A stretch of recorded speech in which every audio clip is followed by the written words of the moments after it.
Some families bury their dead. The Ravenshire's buried their heirs. The silver tray slipped from Oriel Whitford's hands and struck the marble floor with a crack that echoed through the east gallery of Blackmere Hall like a pistol shot.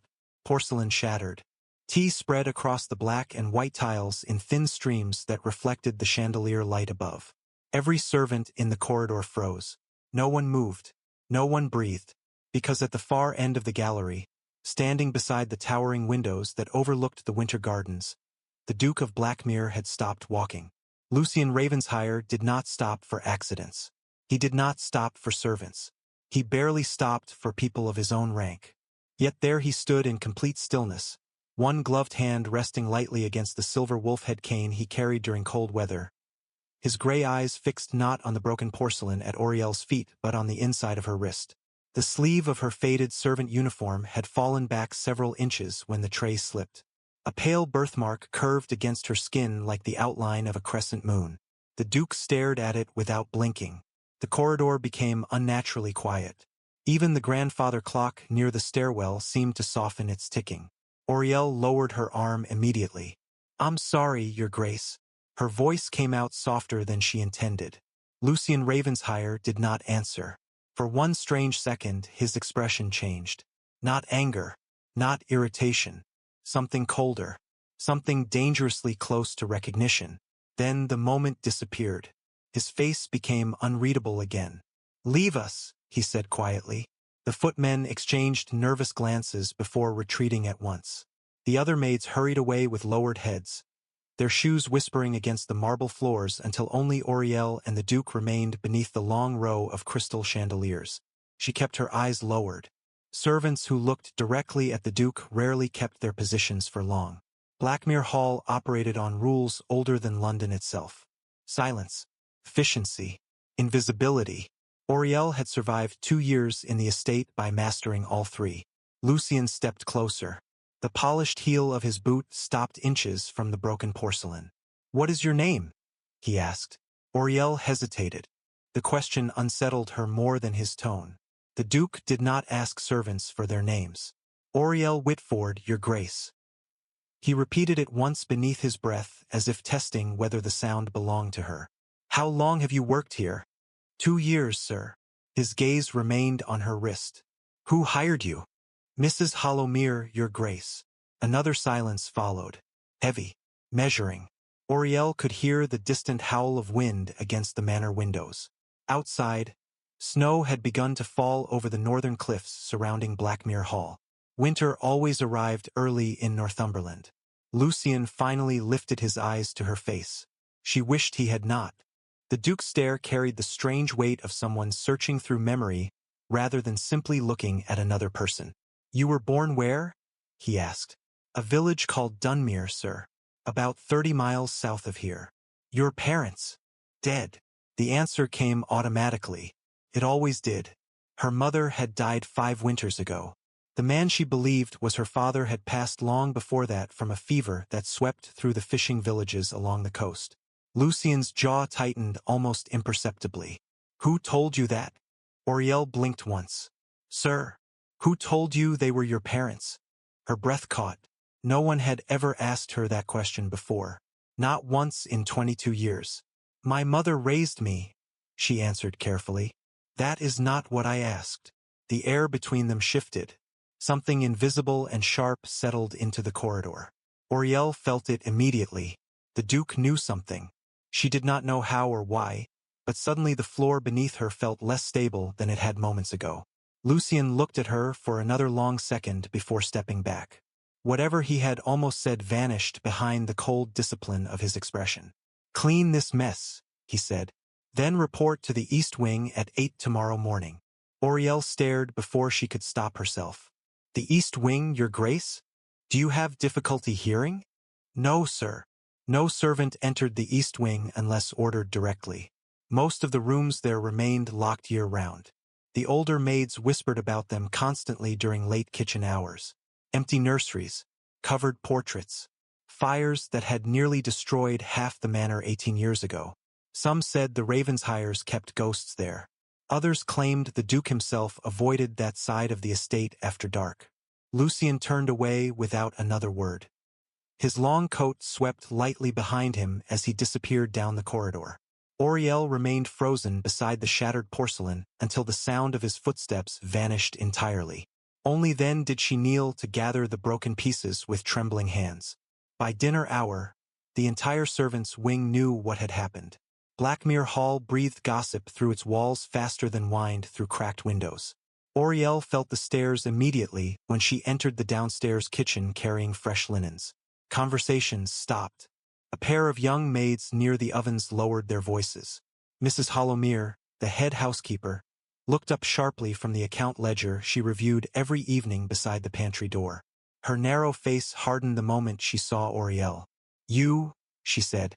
Auriel stopped walking. "Yes, ma'am. My office. Now." The kitchen fell silent as Auriel followed the older woman through the narrow servants' corridor behind the pantry. Mrs. Hollowmere's office smelled faintly of lavender water and old paper. Every shelf stood perfectly arranged. Every pen aligned precisely beside stacks of household records. The woman closed the door behind them with controlled force. "What happened in the gallery?" she demanded. Auriel kept her hands folded in front of her apron. "I dropped a tray. Do not insult me with stupidity." Mrs. Hollowmere's voice sharpened. "His Grace spoke to you for nearly 5 minutes." Auriel said nothing. The older woman stared at her with open suspicion now. Not irritation. Fear. Auriel recognized the difference immediately. "What did he ask you?" Mrs. Hollowmere pressed. "My name. Where I was born." The housekeeper's expression shifted for half a second before recovering. Too quickly for most people to notice. Not quickly enough for Auriel. "And nothing else." Mrs. Hollowmere walked toward the window overlooking the rear courtyard. Snow drifted silently across the cobblestones outside. "You are not to speak unnecessarily to His Grace," she said at last. "You are not to answer questions beyond what is required. And if you are summoned anywhere inside the East Wing tomorrow, you will keep your eyes lowered and your mouth closed. Do you understand?" "Yes, ma'am." The older woman turned slowly. "There are matters in this house that do not concern servants." Auriel nodded. "Of course." "Good." Mrs. Hollowmere paused. "You may go." Auriel reached the door before the woman spoke again. "Auriel." She turned slightly. "Yes, ma'am?" The housekeeper studied her face carefully. "Did your mother ever tell you where that mark on your wrist came from?" Auriel instinctively covered the crescent-shaped birthmark beneath her sleeve. "No, ma'am." Mrs. Hollowmere's eyes darkened with something unreadable.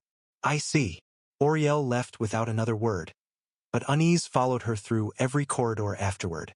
Something had changed inside Blackmere Hall the moment the Duke saw her wrist. She felt it in the silence that followed her through the servants' quarters. She felt it in the nervous glances exchanged whenever she entered a room. And later that night, as snow covered the cliffs beyond the estate and the great house settled into darkness, Lucian Ravensheyer unlocked a drawer hidden behind the shelves of his private study and removed a leather file bound with fading black ribbon. The front page carried only 4 words written in precise ink. "The Ashbourne Child." Beneath the title rested a sketch drawn 18 years earlier by an unknown hand. A child's wrist. A crescent-shaped mark. Lucian stared at the drawing for a very long time before quietly saying into the empty room, "Where have you been all this time?" The most dangerous secrets are usually hidden in plain sight. Auriel Whitford had spent 2 years learning how to disappear inside Blackmere Hall. She understood which floorboards creaked near the western staircase. She knew which footmen drank too much cider after midnight and which maids stole sugar cubes from the kitchen pantry when Mrs. Hollowmere was not watching. She knew how to cross an entire ballroom carrying silver trays without a single noble guest remembering her face afterward. In great houses like Blackmere, invisibility was survival. That was why the change frightened her. By the next morning, people looked at her differently. Not openly. Blackmere servants were too disciplined for open curiosity. But the difference remained there all the same. A pause before conversation resumed. A glance held 1 second too long. A silence that formed the moment she entered a room. Auriel felt all of it as she carried fresh towels through the lower corridor shortly before 7:30. Even the younger kitchen maids stopped whispering when she passed them near the servants' staircase. One of them nearly dropped a basket of apples after noticing Auriel watching her. The girl quickly lowered her eyes. Oriel continued walking. The east wing waited at the far end of the manor beyond a series of narrow corridors rarely used by staff. Blackmere Hall was enormous even by aristocratic standards. More than 60 rooms stretched across the estate, connected through galleries lined with oil paintings, velvet runners, and towering windows overlooking the frozen cliffs above the North Sea. Most guests admired the western side of the house where the grand ballroom, music room, and drawing salons stood in polished perfection. The east wing was different, quieter, older. The walls there carried the faint smell of cedar and fireplace ash no matter the season. By 8 o'clock precisely, Oriel stood outside the carved oak doors leading into the private eastern corridor. Mrs. Hollowmere waited beside them holding a ring of iron keys. The older woman's posture looked even stiffer than usual. "You will clean only the rooms assigned to you," she said coldly. "You will not touch locked cabinets. You will not open drawers. You will not read documents left on desks. Do you understand?" "Yes, ma'am." Mrs. Hollowmere studied her for another moment. "His Grace values privacy above all things." Oriel nodded. "Of course." The housekeeper unlocked the doors. The hinges opened with a slow groan that echoed softly down the corridor beyond. Dust floated through pale morning light spilling from the tall windows facing the sea. The east wing felt untouched by time. Portraits covered the walls from floor to ceiling. Generations of Ravenshiers stared down from gold frames with expressions ranging from bored indifference to quiet arrogance. Oriel followed Mrs. Hollowmere deeper into the corridor until they reached a pair of dark blue doors near the far end. "The Duke's private study," the housekeeper said. "You will dust the shelves, clean the fireplace, and replace the flowers near the south window." Oriel blinked slightly. "Flowers?" "His Grace prefers white lilies." The answer surprised her more than it should have. Lucien Ravenshier did not seem like a man who cared about flowers. Mrs. Hollowmere unlocked the study. "You have 1 hour." Oriel stepped inside. The room was larger than the cottage where she grew up. Dark shelves lined every wall from floor to ceiling, filled with leather-bound books and sealed document cases. A massive fireplace stood opposite the windows overlooking the cliffs. Heavy navy curtains framed the morning light. Everything in the room reflected restraint, discipline, control. Then Oriel noticed the flowers. White lilies rested in a silver vase beside the south window exactly where Mrs. Hollowmere had said. Freshly cut, carefully arranged. She did not know why the sight unsettled her. The housekeeper remained near the doorway. "Do not wander," she warned before finally leaving and locking the outer corridor behind her. Oriel stood alone in silence. Somewhere beyond the windows, waves crashed against the rocks far below the cliffs. She exhaled slowly and began working. Dusting shelves required care because many of the older books looked centuries old. Oriel moved methodically through the room, careful not to disturb the perfect arrangement of everything around her. She avoided looking directly at the Duke's desk for as long as possible. Eventually curiosity won. The desk sat near the fireplace beneath a large portrait of a dark-haired woman dressed in silver silk. She looked striking even by noble standards. Cold gray eyes, elegant posture. A Ravenshire without question. Oriel recognized the Duke's features immediately in the line of the woman's jaw. His mother, perhaps. The desk itself remained unervingly organized. Every paper aligned perfectly. Every pen resting parallel beside the inkstand. No personal letters. No loose documents. Nothing unnecessary. The only unusual object rested near the corner beside the candle holder. A small silver pocket watch engraved with an unfamiliar crest. Oriel glanced at it only briefly before looking away again. Servants who touched noble belongings rarely kept their employment.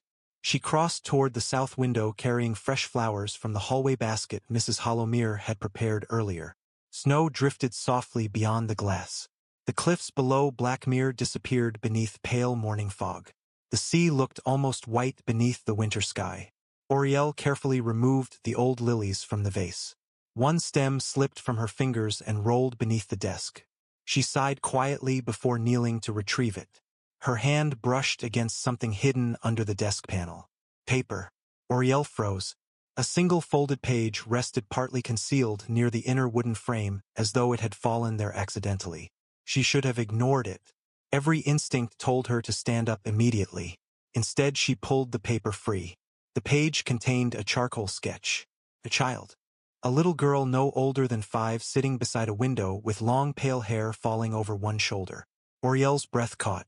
The child wore a necklace shaped like a crescent moon. The exact same crescent shape as the birthmark on Oriel's wrist. She stared at the drawing in complete stillness. There was something deeply familiar about the child's eyes. Not identical, not entirely, but close enough to send unease crawling slowly through her chest. A sound behind her shattered the silence. Oriel stood instantly. The sketch nearly slipped from her hands as the study door opened. Lucien Ravensheyer entered without warning. Snow clung lightly to the shoulders of his black coat from outside. His gray eyes moved immediately to the page in her hands. Neither of them spoke. Oriel lowered the paper at once. "I'm sorry, Your Grace." It fell beneath the desk. Lucien closed the door quietly behind him. "Come here." The words were calm. That frightened her more than anger would have. Oriel obeyed. She crossed the room slowly until she stood several feet from him beside the fireplace. Lucien held out his hand for the sketch. She gave it to him immediately. His eyes lowered to the charcoal drawing for several seconds before lifting back to her face. "Do you recognize this child?" he asked. "No, sir." You hesitated. Oriel swallowed lightly. She looked familiar. Why? She did not know how to answer without sounding foolish.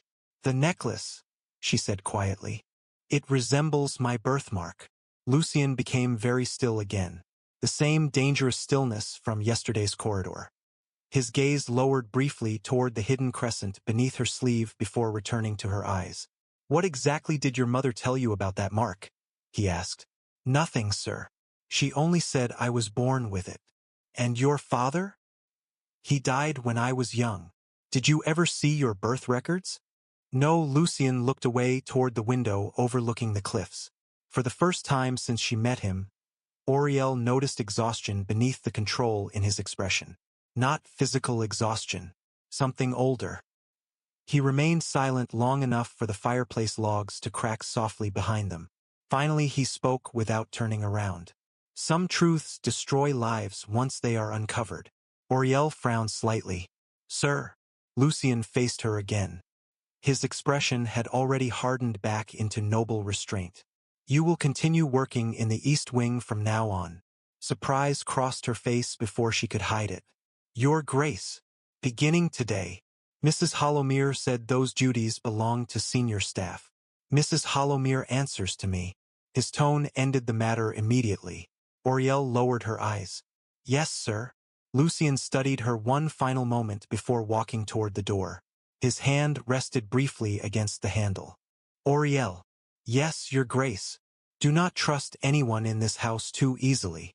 Then he left her standing alone beside the fire with the strange feeling that the floor beneath Blackmere Hall had begun shifting in ways no one could stop anymore. A house begins to fear a person long before it admits the truth about them. Snow continued falling across Blackmere Hall for the next 3 days. Thick gray clouds rolled over the northern cliffs and swallowed the sea until the world beyond the manor looked empty and endless. Inside the estate, fires burned continuously in every occupied room. Servants moved through corridors carrying coal buckets, fresh linens, and silver trays of tea, while the Ravensheyer household prepared for the annual winter assembly that would take place the following Saturday evening. Every noble family within 40 miles had already confirmed attendance. Blackmere Hall had not hosted a major gathering in nearly 4 years. The announcement alone had unsettled the county. Oriel noticed the tension immediately. Footmen polished chandeliers late into the night. Seamstresses arrived from town carrying bolts of velvet and silk for the guest chambers. Extra flowers filled the lower kitchens every morning. White roses, winter lilies, dark blue hydrangeas imported from London. Yet beneath the preparation, another mood moved quietly through the house. Unease. Servants lowered their voices whenever the Duke entered a room. Mrs. Hollowmere became stricter with every passing hour. Twice Oriel caught the older woman staring at her from the far ends of corridors with an expression that looked dangerously close to panic. The East Wing became Oriel's permanent assignment exactly as Lucien had ordered. No one questioned it aloud. That alone felt strange. Blackmere Hall ran on rigid hierarchy. Senior staff guarded privileges carefully. Yet none of the older maids protested when Oriel replaced them in the private Eastern rooms. They simply avoided her afterward. On Thursday morning, Oriel entered the Duke's study shortly after 8 carrying fresh flowers and clean fireplace linens. The room remained exactly as she left it the previous evening. Perfectly ordered. Perfectly still. She moved quietly between the shelves, replacing candles burned low during the night. Lucien clearly slept very little.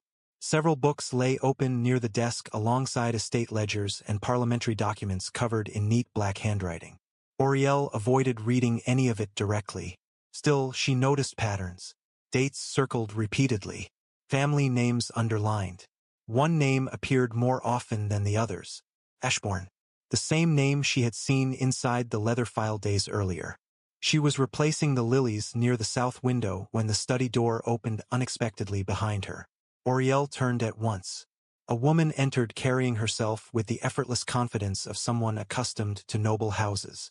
She wore a dark green riding coat trimmed with black fur, expensive gloves, and a hat decorated with raven feathers. Snow dusted lightly across her shoulders. She stopped the moment she saw Oriel. Surprise flickered briefly across her sharp features before disappearing beneath polite composure. "You are new," the woman said. Oriel lowered her eyes immediately. "No, ma'am." "Interesting." The woman removed one glove slowly while studying her face. "I know every servant employed in this house." Oriel remained silent. The stranger walked farther into the study. Her boots clicked softly against the polished floorboards. "What is your name?" "Oriel Whitford, ma'am." Something changed in the woman's expression. Small. Immediate. Her fingers tightened slightly around the leather gloves she carried. "Whitford," she repeated. "How curious." Before Oriel could answer, another voice entered the room. "You should not be interrogating my staff before breakfast, Seraphine." Lucien Ravensheyer stood in the doorway behind them. He wore a dark charcoal coat over a black waistcoat, his silver wolf-head cane resting loosely in one hand. The cold morning light behind him sharpened the severe lines of his face. Lady Seraphine Vale smiled instantly. The transformation looked practiced. "I was introducing myself." Lucien's eyes moved briefly toward Oriel. "Leave the flowers and go downstairs." Oriel curtsied immediately. "Yes, Your Grace." She crossed the room quickly without looking up again, but she felt Lady Seraphine watching her the entire way to the door. The moment Oriel stepped into the corridor, the voices inside the study lowered behind her. She should have continued downstairs. Instead, she slowed near the corner beside the tapestry alcove where the heavy walls muffled sound imperfectly. "You brought her here," Seraphine said quietly from inside the study. Lucien answered without emotion. "I did not bring her anywhere. Do not insult me. You moved her into the East Wing within hours." Pause followed. Oriel remained perfectly still beside the corridor wall. "You saw the mark?" Seraphine asked. "Yes." Silence again. Then the woman spoke more softly. "After 18 years? Apparently. This cannot become public." Lucien's voice turned colder. "You seem very concerned about that." "Because I understand what happens if old scandals return." Oriel heard footsteps crossing the study floor. The Ashbourne matter was buried for a reason. Lucien answered immediately. Buried things have a habit of resurfacing. Oriel stepped away from the alcove at once as another servant approached carrying firewood down the corridor. She continued walking before anyone noticed her listening.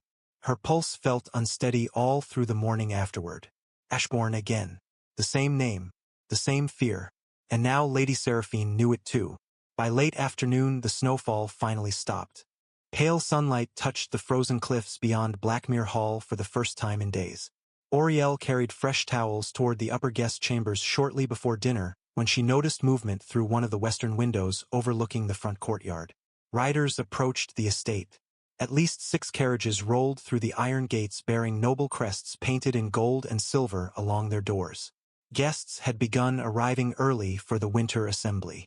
Blackmere Hall transformed immediately. Footmen lined the entrance hall. Servants hurried between floors carrying luggage. Fires blazed brighter throughout the manor. Auriel spent the next several hours assisting the upstairs staff with chamber preparation until exhaustion settled heavily into her shoulders. It was nearly 9 o'clock when she finally returned to the east corridor carrying clean linens for the Duke's private rooms. The manor had grown quieter again. Distant music drifted faintly from the western drawing room where some guests gathered after dinner. Auriel moved carefully through the dim corridor lit only by wall sconces and fireplace glow. As she passed the locked blue doors near the end of the hallway, she heard something inside. Piano music. Soft. Slow. She stopped without meaning to. No one used the Eastern music room anymore. At least that was what the servants claimed. Yet the melody continued drifting beneath the door in perfect quiet notes. Auriel stepped closer. The music sounded strangely familiar despite the fact she had never heard it before. A simple lullaby perhaps. The kind mothers sang beside fireplaces late at night. Without realizing it, she placed one hand against the door. The music stopped instantly. Silence flooded the corridor. Auriel pulled her hand back at once. Then the handle turned slowly from the inside. The door opened several inches. Lucien Ravensheyer stood within the darkened room beside a black grand piano. Firelight flickered softly across the sharp angles of his face. Neither of them spoke for several seconds. Auriel realized she had never seen the Duke look tired before now. Not physically tired. Something deeper than that. "I'm sorry, Your Grace," she said quietly. "I did not mean to interrupt." Lucien rested one hand against the piano lid. "Do you know that song?" Auriel hesitated. "No, sir." "Then why did you stop?" She searched for an answer that made sense. It sounded familiar. His expression changed slightly. Not surprise exactly. Recognition again. Dangerous recognition. The same look from the gallery days ago. Lucien studied her for another long moment before speaking. "My mother used to play that song." Auriel lowered her eyes respectfully. "It is beautiful." No, his voice became quieter. It was forgotten. The corridor fell silent again except for the distant crackle of firewood burning somewhere deeper inside the manor. Then Lucien asked a question so suddenly that Auriel almost looked up in shock. "What is the earliest thing you remember?" She blinked once. "Sir, your earliest memory." Auriel tried to answer immediately but found herself hesitating instead. Strange. She had never thought carefully about it before. "I remember snow," she said slowly, "and a woman singing." Lucien became completely motionless beside the piano. Auriel frowned faintly as fragments of memory drifted unexpectedly through her mind. Candlelight, velvet curtains, the scent of cedar smoke, a silver necklace catching firelight while someone laughed softly nearby. The images appeared only for seconds before vanishing again. "I do not remember faces," she admitted quietly. "Only pieces." Lucien looked at her as though the floor beneath the manor had just shifted again. Then footsteps echoed suddenly from the far corridor. Lady Seraphine appeared moments later beneath the wall sconces wearing a dark evening gown trimmed with black lace. She stopped immediately upon seeing them standing together. Her gaze moved from Lucien to Auriel and back again. The silence sharpened instantly. Seraphine smiled first. "There you are, Lucien. Your guests are asking for you downstairs." Lucien did not answer right away. His eyes remained on Auriel another second before he finally stepped back into the music room. "Return to your duties," he said calmly. Auriel curtsied. "Yes, Your Grace." She walked away without looking behind her again. But she felt Lady Seraphine's stare following her the entire length of the corridor like a shadow that already knew something terrible was beginning to wake inside Blackmere Hall. Memory does not disappear. It waits. Saturday evening arrived beneath a sky the color of iron. Snow covered the cliffs surrounding Blackmere Hall in smooth white layers that reflected moonlight like polished glass. Carriages rolled steadily through the front gates from late afternoon onward, their wheels crunching against frozen gravel, while lanterns flickered through the falling mist. By 6 o'clock, the estate glowed with candlelight from nearly every window. The winter assembly had begun. Auriel stood beside the upper servants' corridor, fastening the final buttons on a dark gray service dress freshly pressed for the evening. The fabric felt stiffer than usual against her skin. Mrs. Hollowmere insisted the East Wing staff appear immaculate tonight. No mistakes, the housekeeper warned hours earlier while inspecting the servants one by one. Half the county is inside this house. Auriel lowered her eyes obediently and said nothing. She had learned quickly that silence protected her better than curiosity ever could. Yet silence had become difficult since the Duke started watching her. She felt it constantly now, across corridors, during dinner preparation, even in passing moments when Lucien Ravenshire said nothing at all. It was never the stare of a man admiring a woman. That would have been simpler. This was different, colder, more dangerous, as though he were comparing her existence against memories no one else could see. Downstairs, music drifted upward from the ballroom in soft waves of strings and piano. Guests filled Blackmere Hall completely now. Noblewomen moved through the galleries wearing velvet gowns in deep winter colors, while jeweled necklaces flashed beneath chandelier light. Men gathered near fireplaces discussing politics, land investments, and parliament in voices polished smooth by generations of privilege. Servants crossed invisibly between them carrying silver trays of champagne and crystal glasses of amber whiskey imported from Scotland. Auriel spent most of the evening near the Eastern Reception Gallery assisting with wine service. The work itself remained simple. Walk quietly, refill glasses, lower your eyes, disappear. Yet disappearing became impossible the moment Lucien entered the ballroom. The atmosphere changed instantly. Conversations softened. People shifted subtly to watch him cross the room. The Duke of Blackmere carried authority the way storms carried cold. Effortlessly. He wore black evening formalwear trimmed with dark silver embroidery across the cuffs and collar. No medals. No decorative excess. Only quiet power. Lady Seraphine remained beside him throughout most of the evening, elegant in a midnight blue gown that caught candlelight like dark water. They looked perfectly matched. Cold. Beautiful. Untouchable. Auriel kept her attention lowered while passing through the ballroom with a tray of champagne flutes. She almost reached the western archway before a voice stopped her. "You there?" Auriel turned immediately. A young noblewoman stood near the grand staircase holding an empty glass. Her blonde curls shimmered beneath the chandelier light. "More champagne," the woman said lazily without really looking at her. "Of course, ma'am." Auriel stepped forward carefully. As she reached for the empty glass, another woman nearby laughed softly. Blackmere hires prettier servants than London clubs these days. The women smiled among themselves. Auriel kept her expression perfectly neutral. Years of service had taught her how to absorb humiliation without reaction. "Perhaps that explains why the Duke finally reopened the estate," another lady added. "Even Lucien Ravenshire must grow tired of ghosts eventually." Quiet laughter followed. Auriel handed over the fresh champagne flute and stepped back immediately. Then someone else spoke from behind the group. "I disagree." The women turned together. Lord Cedric Vale approached holding a whiskey glass loosely in one hand. He was Lady Seraphine's younger brother. Tall, charming, too observant. Auriel recognized him from previous visits to Blackmere Hall. Cedric's eyes moved directly toward her. "The servant has remarkable posture," he said casually. "Not village-born posture either." One of the women laughed again. "Cedric, honestly. I am serious." His gaze remained on Auriel. "Lift your chin."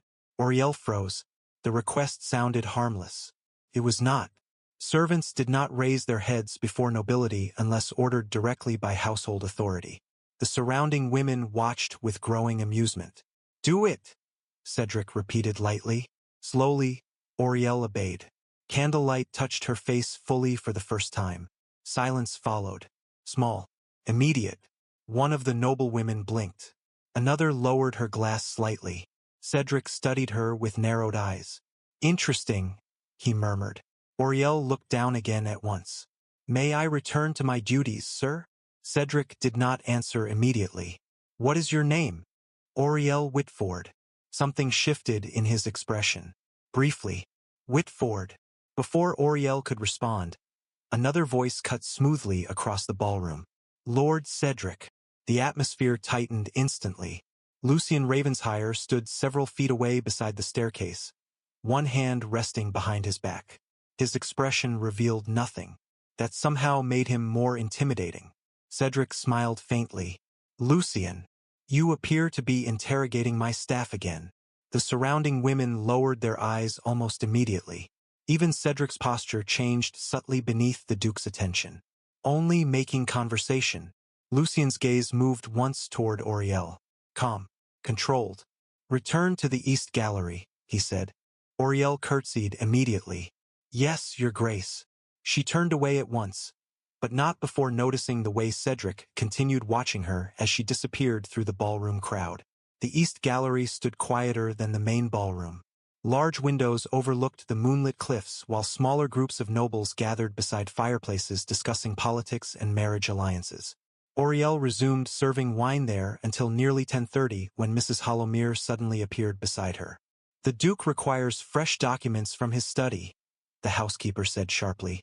Immediately, Auriel handed off her tray without question. Yes, ma'am.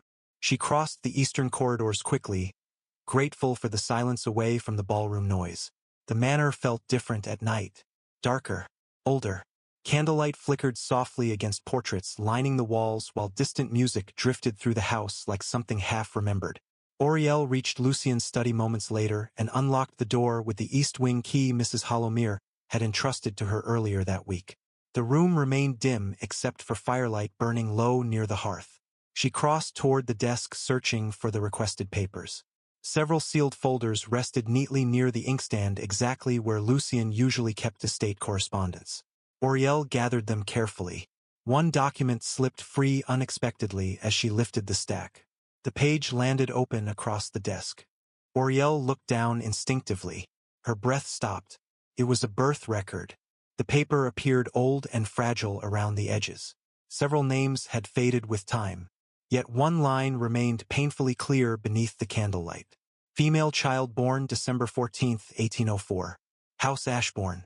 Crescent identification mark confirmed. Auriel stared without moving. December 14th. Her birthday. A cold sensation spread slowly through her chest.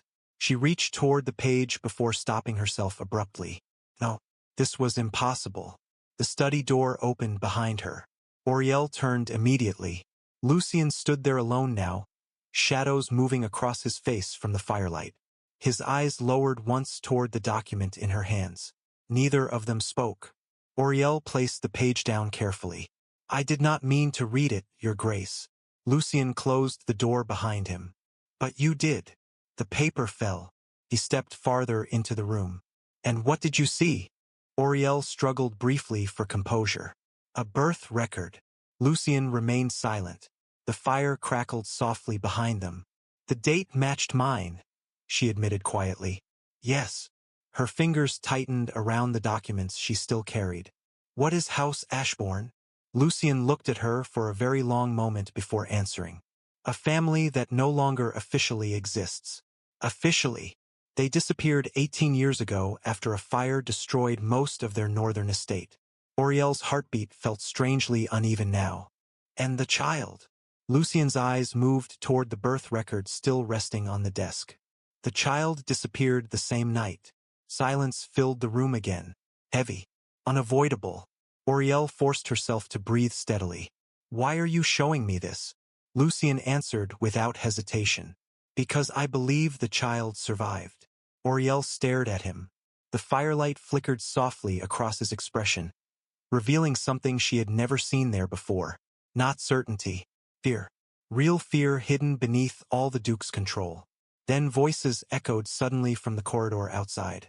Lucien's expression hardened instantly. Hide the document, he said quietly. Auriel obeyed without question, sliding the birth record beneath the other papers just as the study door opened again. Lady Seraphine entered without waiting for permission. Her eyes moved immediately between them. Auriel noticed it at once. The tension. The calculation. Seraphine smiled slowly. There you are, Lucien. Everyone is searching for you downstairs. Her gaze shifted toward the desk. Am I interrupting something? Lucien's face revealed nothing. No, Seraphine stepped farther into the room, elegant and controlled beneath the candlelight. Yet when her eyes landed briefly on Auriel's wrist where the servant's sleeve had shifted back several inches, the color drained slightly from her face before recovering. Auriel saw it clearly. So did Lucien. And in that moment, the silence inside Blackmere Hall no longer felt like mystery. It felt like the beginning of war. People reveal themselves fastest when they think the truth is about to escape them. The study remained silent after Lady Seraphine entered. Firelight flickered softly across the dark shelves while snow brushed faintly against the windows overlooking the cliffs. Auriel stood beside the desk holding the sealed documents against her chest, aware of every breath inside the room. Seraphine's smile never fully reached her eyes. The ballroom is beginning to wonder whether Blackmere's master intends to abandon his own gathering, she said lightly. Lucien closed the distance toward the fireplace with slow, controlled steps. Then the ballroom must learn patience. Seraphine laughed softly, still charming as ever. Her attention drifted briefly toward Auriel again. I did not realize your staff now assists with private estate records. Auriel lowered her eyes immediately. Lucien answered before she could speak. Miss Whitford follows instructions well. I see. Seraphine removed one satin glove finger by finger while studying Auriel's face with unnerving calm. How long have you worked here, Miss Whitford? 2 years, ma'am. And before that? I lived in Dunmere Village. With family. Auriel hesitated slightly. My mother passed away several years ago. Seraphine tilted her head almost imperceptibly. How unfortunate. The sympathy sounded carefully constructed rather than genuine. Lucien's voice cut through the room again. You may return downstairs, Auriel. Relief moved quietly through her chest. Yes, your grace. She curtsied once and crossed toward the door. As she passed Lady Seraphine, the woman spoke again without turning fully toward her. Have we met before? Auriel stopped instinctively. No, ma'am. Strange. Seraphine's tone remained smooth. You have a familiar face. Auriel forced herself not to touch the hidden birthmark beneath her sleeve. I do not believe we have met. Perhaps not. Seraphine smiled faintly. Memory becomes unreliable with age. Auriel left the study immediately afterward. The moment the corridor door closed behind her, she exhaled for what felt like the first time in several minutes. Something inside that room had shifted permanently tonight. She felt certain of it. The birth record, the missing child, the fear in Seraphine's eyes when she noticed the crescent mark. None of it felt accidental anymore. Auriel descended the eastern staircase slowly while distant music drifted upward through the manor. Below, the winter assembly continued in full brilliance. Noble guests laughed beneath chandeliers. Crystal glasses clinked softly. String musicians played another waltz from the ballroom gallery, while servants moved invisibly through the glittering crowds. Yet Blackmere Hall no longer felt beautiful to Auriel tonight. Felt watchful. She crossed into the servants' passage behind the ballroom, intending to return the sealed documents to Mrs. Hollowmere when voices stopped her near the pantry corridor. Male voices. Low. Familiar. Auriel slowed instinctively before realizing one belonged to Cedric Vale. You are hiding something from me? Cedric said quietly. Careful. Another man answered with nervous amusement. That sounds dangerously close to accusing the Duke of secrets. Cedric laughed once beneath his breath. Lucien Ravenshire practically breathes secrets. Auriel remained perfectly still behind the corridor archway. You noticed the servant girl tonight? Cedric continued. Which one? The dark-haired one. Pause followed. Pretty enough, the other man admitted. But hardly worth your attention. Cedric's voice lowered slightly. That is not what interested me. Silence again. Then the man spoke more carefully. You think she resembles someone. Cedric did not answer immediately. Auriel felt her pulse quicken. Impossible, the second man muttered a moment later. The Ashbourne child died years ago. Cedric finally answered. Did she? Auriel stepped backward at once before they could continue. Her breathing had become uneven now. The Ashbourne child again. Everyone inside Blackmere seemed to know the name except her. She hurried through the servants' corridor until reaching the lower kitchen where heat and noise immediately surrounded her again. Mrs. Holomir stood near the preparation tables, directing the staff with sharp efficiency. The older woman looked up the moment Auriel entered. "Where are the documents?" Auriel handed over the sealed folders immediately. "His Grace asked me to return them." Mrs. Holomir accepted the papers stiffly. "You were gone too long." "I apologize, ma'am." The housekeeper's eyes narrowed slightly. "Did Lady Seraphine speak with you?" Auriel hesitated before answering truthfully. "Yes." "About what?" "Nothing important." Mrs. Holomir stared at her long enough to make the younger maids nearby uncomfortable. Finally she lowered her voice. "Avoid Lady Seraphine whenever possible." Auriel blinked softly. "Ma'am, you heard me." The older woman turned away abruptly before adding one final sentence. "Some people survive by protecting the truth. Others survive by burying it." Auriel watched her walk toward the pantry without another word. By midnight, the winter assembly finally began thinning. Several older guests retired upstairs while younger nobles continued drinking near the Western Music Salon. Snow fell again outside, softer now, covering carriage tracks beneath fresh white powder.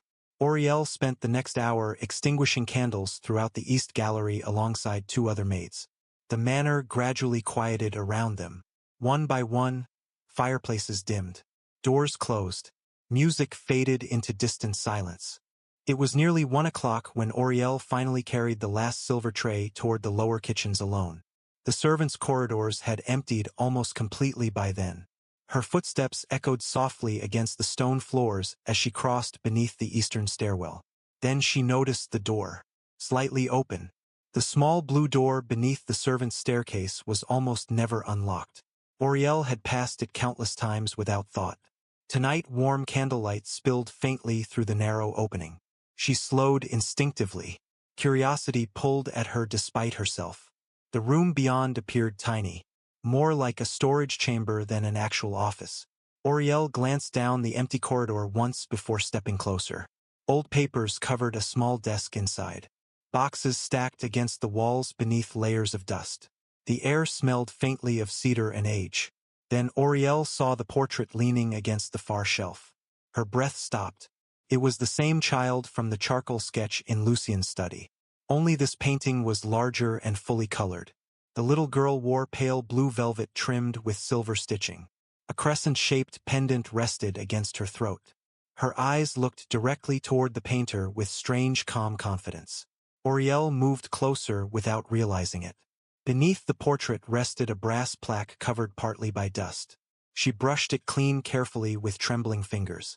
Lady Aurelia Ashbourne, winter of 1809. Auriel stared at the name. Aurelia, not Auriel. Close enough to make cold spread slowly through her entire body. A floorboard creaked suddenly behind her. Auriel turned immediately. Lucien Ravensheyer stood in the doorway watching her. Neither of them spoke.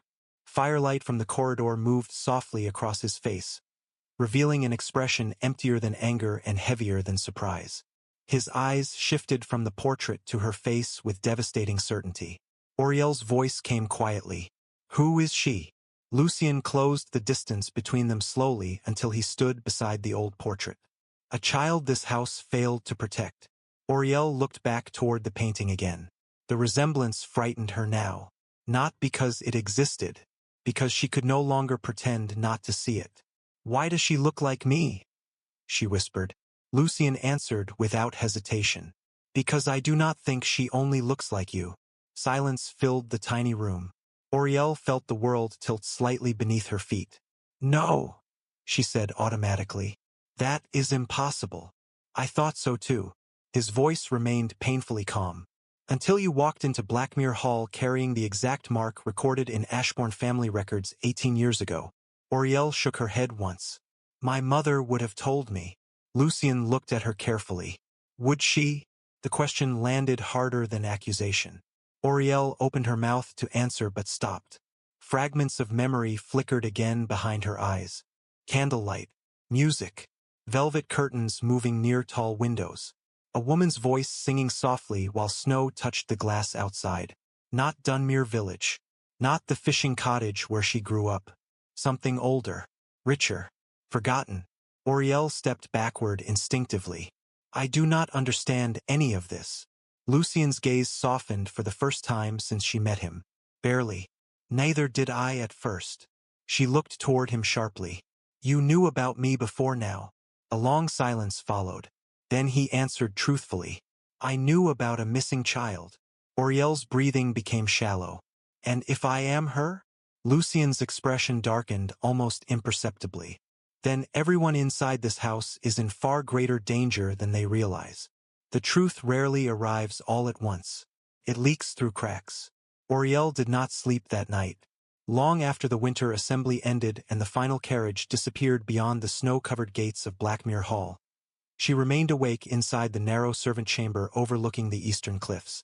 Moonlight spilled faintly across the floorboards through frost-covered windows while the rest of the servants slept around her in exhausted silence. She lay still beneath heavy blankets staring into darkness, hearing Lucien Ravenshire's voice repeating endlessly inside her mind. A child this house failed to protect. The words settled deep inside her chest with unbearable weight. Every memory she trusted suddenly felt uncertain. Her mother's tired smile beside the cottage fireplace in Dunmere. The stories about her father. The tiny fishing village where she believed she belonged. None of it disappeared completely. Yet now every memory carried the unsettling feeling of something partially hidden beneath it.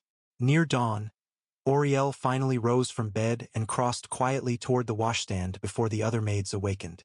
The water inside the basin felt freezing against her fingertips. She rolled back her sleeve slowly and stared at the crescent-shaped birthmark near her wrist. She had never questioned it before. It had simply existed. A small strange shape on her skin no different than freckles or scars. Now the mark felt heavier somehow, as though the tiny pale curve carried an entire history no one had told her. A knock sounded softly against the servant's door behind her. Auriel turned immediately. Polly, one of the younger kitchen maids, opened the door several inches with nervous hesitation. Mrs. Hollowmere wants you upstairs, she whispered. Now? The Duke requested breakfast in the East study. Polly shifted awkwardly. And he asked for you specifically. Auriel stared for half a second before lowering her sleeve again. Thank you. The younger girl lingered near the doorway. People are talking about you downstairs. Auriel looked toward her quietly. Polly swallowed once. Some say you're going to become the Duke's personal servant. That is ridiculous. I know. Polly hesitated again. But Lord Cedric asked about you twice before leaving last night. Unease moved through Auriel instantly. What did he ask? Only where you came from. Polly lowered her voice further. Mrs. Hollowmere looked furious afterward. Auriel nodded slowly. Thank you for telling me. Polly gave a quick, nervous smile before disappearing down the corridor again. By 7 o'clock, Auriel crossed the eastern galleries carrying a silver breakfast tray toward Lucien's study. Morning light stretched pale and cold through the tall manor windows. Snow continued drifting lightly across the cliffs beyond the estate. Blackmere Hall felt strangely hollow after the previous night's gathering. Quiet again. Watching again. Auriel paused briefly outside the study doors before entering. Lucien stood near the south window already dressed for the day in a dark navy coat over black trousers and polished boots. A leather folder rested open across the desk behind him. He looked as though he had not slept at all. Your breakfast, Your Grace, Auriel said softly. Lucien turned toward her. Set it down. She obeyed immediately, arranging the tray near the fireplace table. Coffee, toast, fresh fruit imported from London. The Duke rarely ate heavily during mornings, according to the servants downstairs. Lucien watched her silently while she worked. The silence between them no longer felt ordinary. Too much had changed overnight. Finally he spoke. Did you sleep? Auriel hesitated slightly at the unexpected question. Not very well, sir. Understandable. She adjusted the coffee cup carefully before forcing herself to ask what had haunted her all night. How long have you known about the Ashbourne child? Lucien remained quiet several seconds before answering. Since I was 16. Auriel looked toward him despite herself. 16. My father showed me the records shortly before he died. His expression remained controlled, but something colder moved beneath the surface now. Old resentment, perhaps. He told me one child survived the Ashbourne fire and vanished before dawn. Auriel frowned faintly. Why would your father know that? Lucien's eyes shifted toward the snow outside the window. Because the Ravenshiers were responsible for protecting the Ashbournes. The answer unsettled her immediately. Protecting them from what? He looked back toward her slowly. Other noble families. Auriel stared at him. Families needed protection from each other? Power creates fear. His voice remained calm. Fear creates enemies. She fell silent after that. The world he described felt impossibly distant from the fishing villages where she believed she grew up. Yet deep inside herself, another feeling whispered quietly now. Recognition. Not complete, not conscious, but present all the same. Lucien crossed toward the desk and opened the leather folder resting there. Come here. Auriel obeyed cautiously. Several old documents covered the desk beside faded maps and newspaper clippings yellowed by age. One page contained a detailed sketch of the Ashbourne crest, a silver crescent moon above a winter rose. Another showed newspaper headlines discussing the destruction of Ashbourne Manor 18 years earlier. Fire claims northern estate. Entire household lost. Auriel's eyes moved lower across the page until one line stopped her breath. No survivors recovered from children's East Wing. Her fingers tightened unconsciously at her sides. They believed the child died, Lucien said quietly. Officially, yes. But you never believed it. His gaze lowered briefly toward the crescent hidden beneath her sleeve. No, Auriel forced herself to keep breathing steadily. Why? Lucien answered immediately. Because no body was ever found. Silence settled across the study again. Firelight flickered softly against the dark shelves while distant wind brushed against the windows. Auriel looked down at the newspaper clipping once more. Something about the words disturbed her beyond simple fear. A strange ache moved through her chest as though some forgotten part of herself recognized the tragedy before her mind could understand it. Then another detail caught her attention. A date, December 20th, 1809. Auriel blinked slowly. That was 6 days after my birthday. Lucien watched her carefully. Yes. And the child disappeared that same night? Yes. Auriel stepped backward slightly from the desk. No, she shook her head once. This still proves nothing. Lucien remained silent. There must be hundreds of girls born with marks like this. Perhaps. And names can resemble each other by coincidence. Perhaps. Frustration slipped briefly into her voice. Then why are you looking at me as though you already know? Lucien's expression changed almost imperceptibly. Not certainty. Something more dangerous than certainty. Conviction. Because you remember things you should not remember. Auriel froze. The song in the music room, he continued quietly. The eastern corridors. The scent of cedar smoke. He stepped closer slowly. You reacted to places you have never seen before. Her heartbeat became uneven again. That could mean anything. Could it? The room felt smaller suddenly. Warmer. Auriel looked away first. Even if what you say is true, she whispered. Why would anyone hide a child for 18 years? Lucien's jaw tightened faintly. Because dead heirs cannot inherit estates. The answer landed with terrifying clarity. Auriel stared at him. You think someone wanted the Ashbourne family gone. I know they did. Before she could respond, rapid footsteps echoed suddenly outside the study doors. A second later, Mrs. Hollowmere entered without waiting for permission. Her face unusually pale beneath perfect composure. Your Grace. Lucien turned sharply. What is it? The housekeeper's eyes flickered once toward Auriel before returning to the Duke.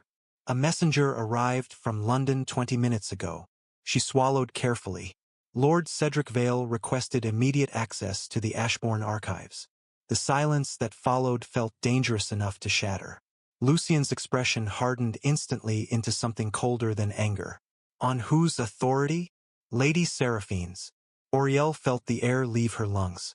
Lucien closed the leather folder at once. No one enters the archives without my permission. Mrs. Hollowmere hesitated only briefly. Lord Cedric already left for the lower records chamber. Lucien moved immediately toward the door. Auriel stepped aside instinctively as he passed her. Then he stopped suddenly and looked back. Stay inside the east wing until I return. Your Grace. I do not understand what is happening. His gray eyes held hers for one heavy second. Neither do the people trying to erase you. Then he disappeared down the corridor with Mrs. Hollowmere following behind, leaving Oriel alone beside the old Ashbourne records while the first real fear settled quietly into her bones. Fear changes shape when it finally becomes personal. Oriel remained inside the Duke's study long after Lucien left. The room felt colder now despite the fire still burning steadily beside the hearth. Snow drifted beyond the tall windows overlooking the cliffs while silence settled heavily across the eastern wing. She stood motionless near the desk staring at the old Ashbourne records spread beneath the candlelight. The papers no longer looked like distant history. They looked dangerous. Slowly, Oriel lowered herself into the chair beside the desk and looked again at the faded newspaper clipping describing the fire 18 years ago. The words blurred slightly before her eyes. Entire household lost. No survivors recovered from children's East Wing. Her chest tightened unexpectedly. She did not know those people. She should not feel grief for strangers dead nearly 2 decades. Yet sorrow moved through her all the same. Deep, strange, familiar. Her fingertips brushed lightly across the edge of the paper. Another memory surfaced without warning. Warm candlelight. Someone laughing softly nearby. A woman's voice saying, "Do not run near the stairs, Aurelia." Oriel froze. The memory vanished almost immediately afterward, leaving only silence behind. Aurelia, not Oriel. The name echoed painfully inside her mind. A sharp knock against the study door startled her upright. Oriel quickly gathered the scattered documents into proper order before speaking. "Come in." Mrs. Hollowmere entered carrying folded linens against one arm. The older woman stopped immediately upon noticing the records still spread across the desk. Her face tightened slightly. "You should not remain here alone," she said quietly. Oriel looked toward her carefully. "Did they find Lord Cedric?" Mrs. Hollowmere crossed slowly into the room before answering. "Yes." "What happened?" The housekeeper hesitated. "His Grace escorted him out of the archives personally."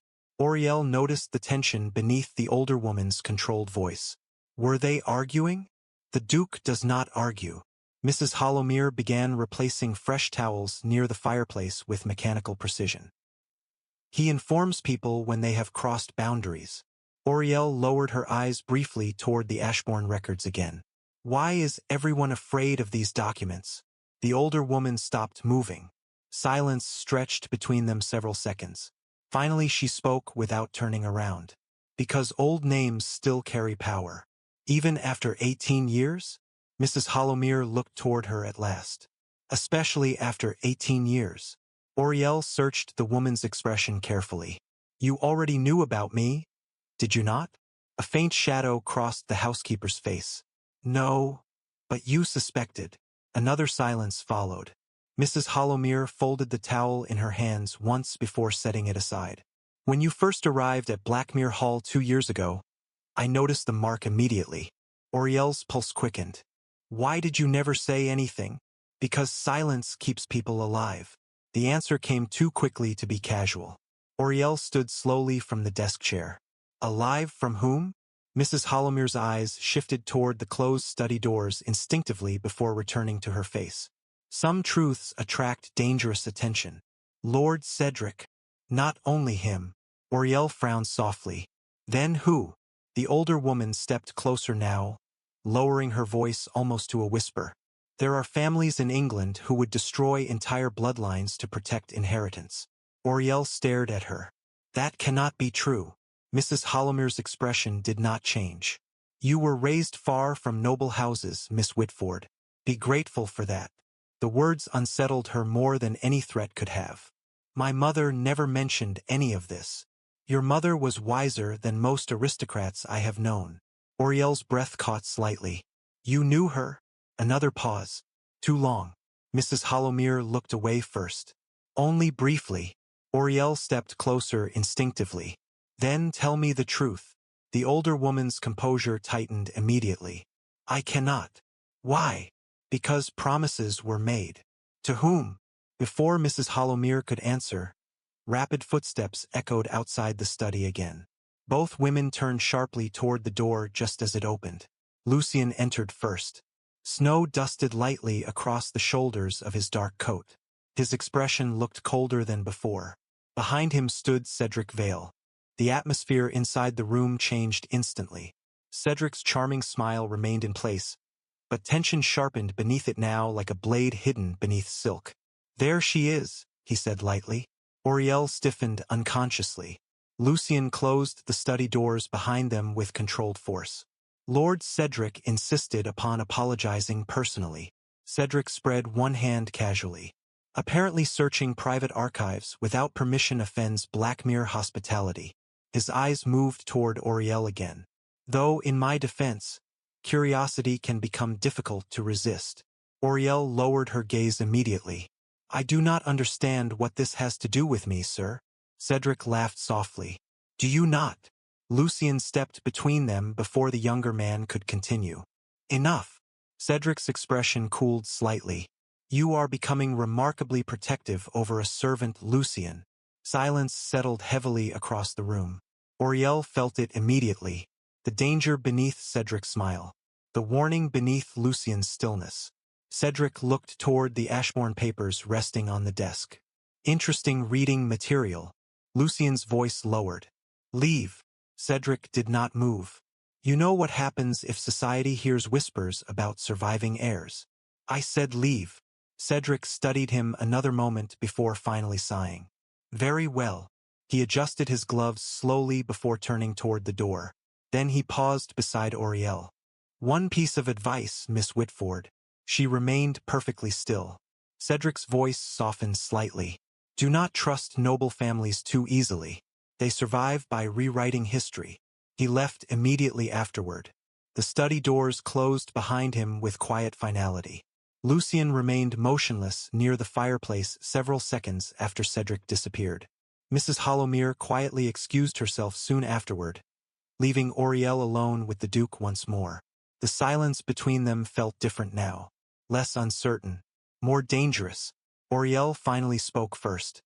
"He knows." Lucien looked toward the fire. "He suspects." "Is there a difference?" "Yes." His answer came immediately. Auriel crossed slowly toward the window overlooking the frozen cliffs. "You said someone tried to erase me." Lucien watched her carefully now. "Yes." "Who?" He remained silent long enough for her to understand the truth before he spoke it aloud. "I do not know." Auriel turned sharply. "Then how can you be certain?" Lucien's jaw tightened faintly. "Because the Ashbourne fire was not an accident." The room became very still. Auriel stared at him. "You believe someone started it deliberately?" "I know they did." Her heartbeat quickened painfully. "How?" Lucien crossed toward the desk and opened another section of the leather file. Inside rested a folded letter sealed with faded black wax. He handed it to her carefully. "My father wrote this the night before he died." Auriel unfolded the paper slowly. The handwriting appeared elegant but rushed in places as though written under pressure. "If anything happens to the Ashbourne child, trust no one beyond Blackmere. The Vale family must never gain control of northern inheritance claims." Auriel looked up immediately. "The Valles?" Lucien nodded once. "Seraphine's family." Cold spread through Auriel's chest. "You think they were involved?" "I think my father feared they were." She lowered her eyes toward the letter again. Another line caught her attention. "If the child survives, she must never know her identity until it is safe." Auriel's fingers tightened around the page. "Safe from what?" Lucien's expression darkened.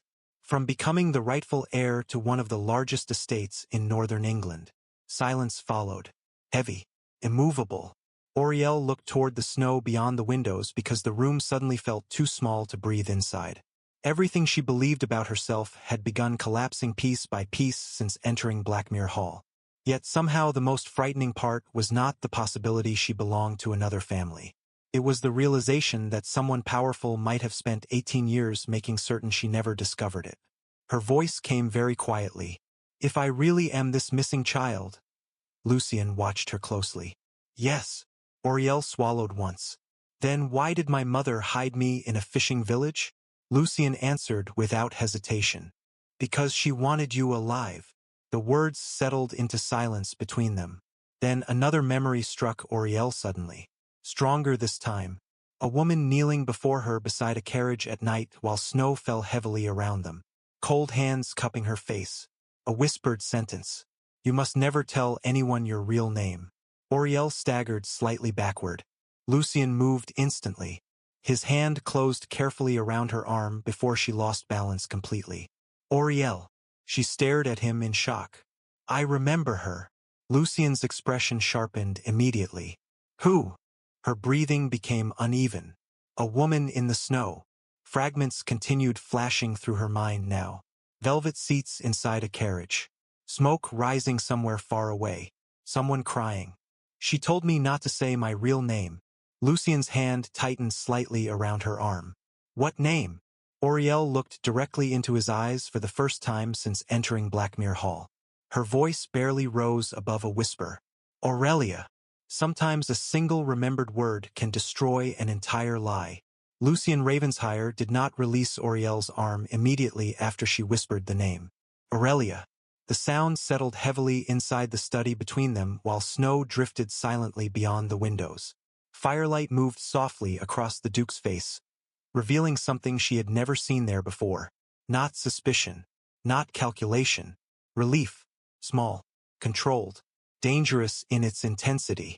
Oriel became aware of his hand still resting against her sleeve. Warm. Steady. She stepped back first. Lucien let go at once. Neither of them spoke for several seconds. Oriel turned away toward the fireplace because the room suddenly felt too close around her.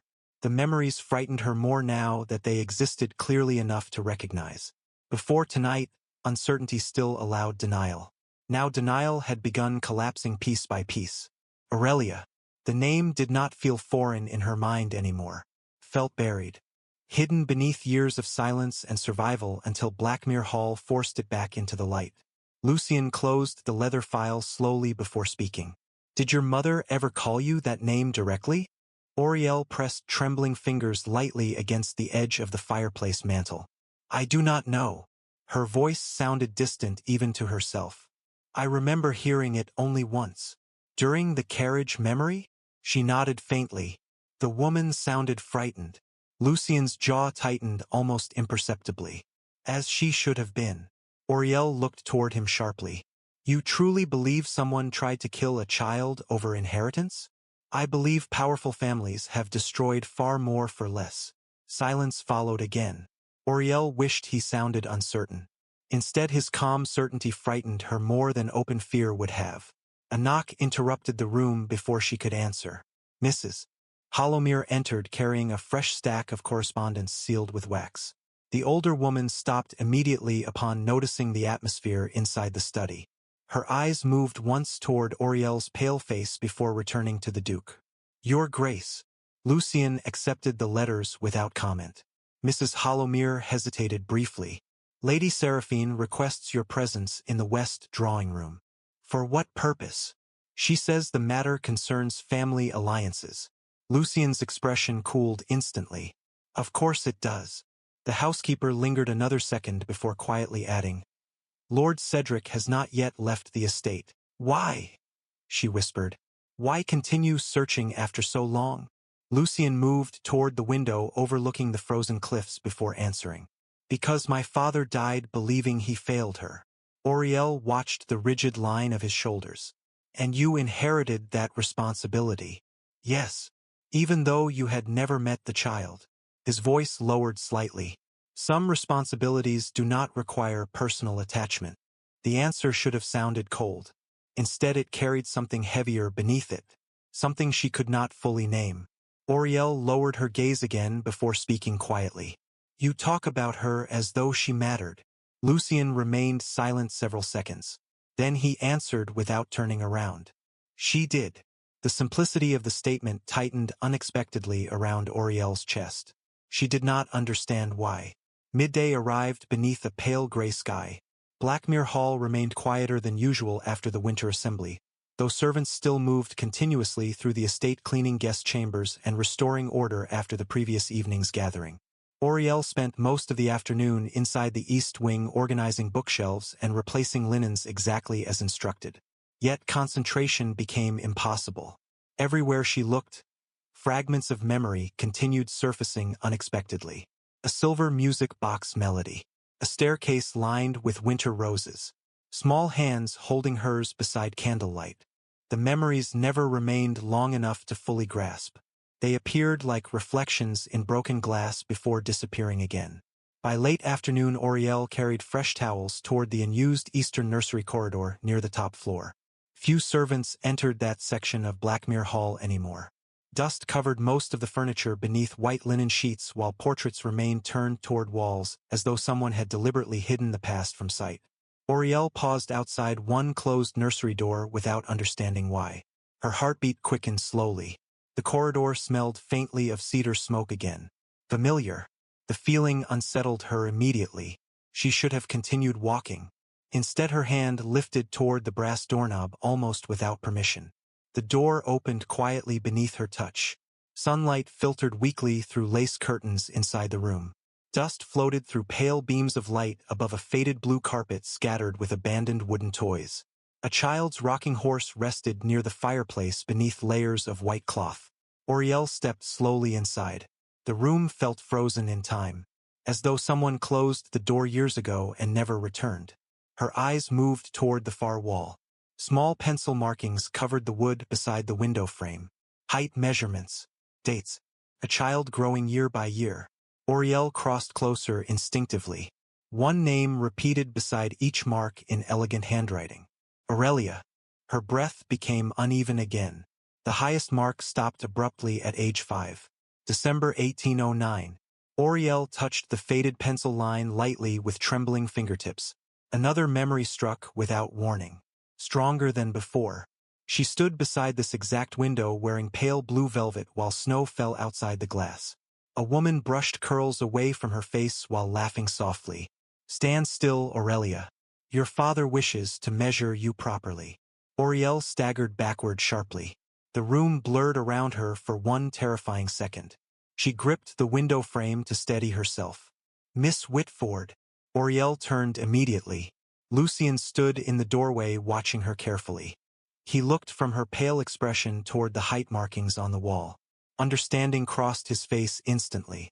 You remembered something. It was not a question. Oriel pressed one trembling hand against her chest.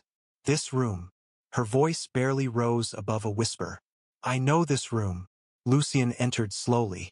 Dust shifted beneath his boots across the faded carpet. Tell me. Oriel closed her eyes briefly, forcing herself to hold onto the memory before it disappeared again. There was a woman here. Your mother. No, she shook her head faintly. Someone younger. Dark hair. She laughed when I would not stand still near the window. Lucien's expression tightened slightly. Lady Evelyn Ashbourne. Oriel opened her eyes again. Who was she? Your mother. Silence swallowed the nursery completely. Oriel stared at him in shock. No, Oriel. No, she stepped backward again instinctively. You cannot know that. Lucien moved no closer. The nursery belonged to Evelyn Ashbourne's daughter. His voice remained calm. Only one child lived here. Oriel's breathing became shallow. She looked around the room desperately now. The rocking horse, the faded toys, the winter blue curtains. Everything felt impossibly familiar and impossibly distant at the same time. Why can I remember this place? She whispered. Lucien answered softly. Because memory survives longer than fear. Tears threatened unexpectedly behind her eyes. Not grief exactly. Overwhelm. The terrifying feeling of an entire identity beginning to crack open beneath her feet. She turned away sharply before he could see it. I need air. Lucien's voice followed quietly behind her. Oriel. She stopped near the doorway without turning around. If I truly belonged here, she said softly, then why does it feel like someone stole my entire life? Lucien looked toward the faded nursery walls before answering. Because someone did. The words settled heavily into silence. Then another voice echoed suddenly from the corridor outside. How touching! Both of them turned immediately.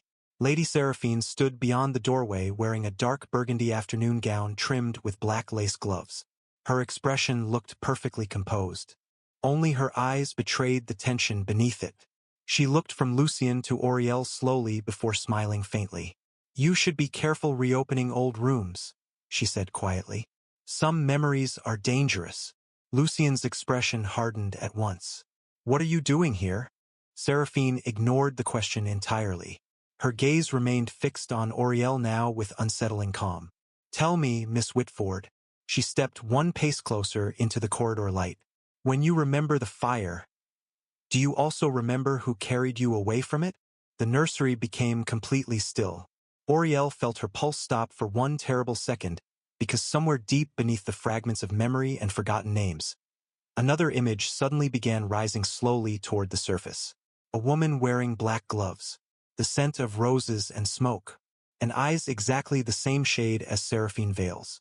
The past becomes most dangerous the moment it begins recognizing you back. The nursery corridor fell silent after Seraphine's question. Auriel could hear only the distant howl of winter wind against the manor windows and the uneven rhythm of her own breathing. The image inside her mind sharpened painfully now. Black gloves, smoke, the scent of roses, a woman carrying her through darkness while flames reflected against polished hallway mirrors. Seraphine's eyes never left her face. "You remember something," she said softly. Lucien stepped forward immediately, placing himself partly between them. "Enough." Seraphine's expression remained composed. "You cannot protect her from memory, Lucien." Auriel pressed one trembling hand against the nursery wall. The room suddenly felt unstable around her. "I do not understand," she whispered. Seraphine tilted her head slightly. "No, not yet." Lucien's voice turned colder. "Leave the East Wing." "Or what?"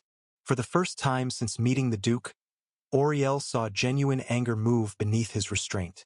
Quiet anger, the dangerous kind. "Do not test me today, Seraphine." The woman studied him carefully for several seconds before smiling faintly again. "You sound exactly like your father." The statement landed sharply between them. Lucien's expression darkened further. Seraphine finally looked toward Auriel once more. "Some people inside this house are not telling you the full story." Her voice softened almost sympathetically. "Be careful who you trust." Then she turned and disappeared down the corridor without another word. Silence returned immediately afterward. Auriel stared at the empty doorway where Seraphine vanished moments earlier. Her pulse still raced painfully beneath her skin. Lucien remained motionless beside her for several seconds before speaking quietly. "Look at me." Auriel forced herself to turn toward him. "What did you remember?" The answer came slowly, unevenly. "A woman carrying me through smoke." Lucien watched her closely. "And I could not see her face clearly." Auriel swallowed hard. "Only her gloves. Black gloves." She nodded faintly. "And roses." Lucien looked away briefly toward the snow-covered windows. Auriel noticed the tension in his jaw immediately. "You know what that means." It was not a question. He remained silent too long. "Lucien." The use of his first name slipped out before she realized it. The room became still again. Auriel lowered her eyes instantly. "I apologize, Your Grace." But Lucien did not react the way she expected. His expression changed almost imperceptibly, softer for one brief moment before discipline returned again. "Seraphine always wore black gloves," he said quietly. Auriel felt cold spread slowly through her chest. "You think she was there that night?" "I think she knows more than she admits." Auriel looked toward the faded nursery walls again. "Why would she save me if her family wanted the Ashbournes gone?" Lucien answered carefully. "That is the part one do not understand." Another memory flickered suddenly through Auriel's mind. A carriage door slamming shut. Snow falling heavily across dark trees.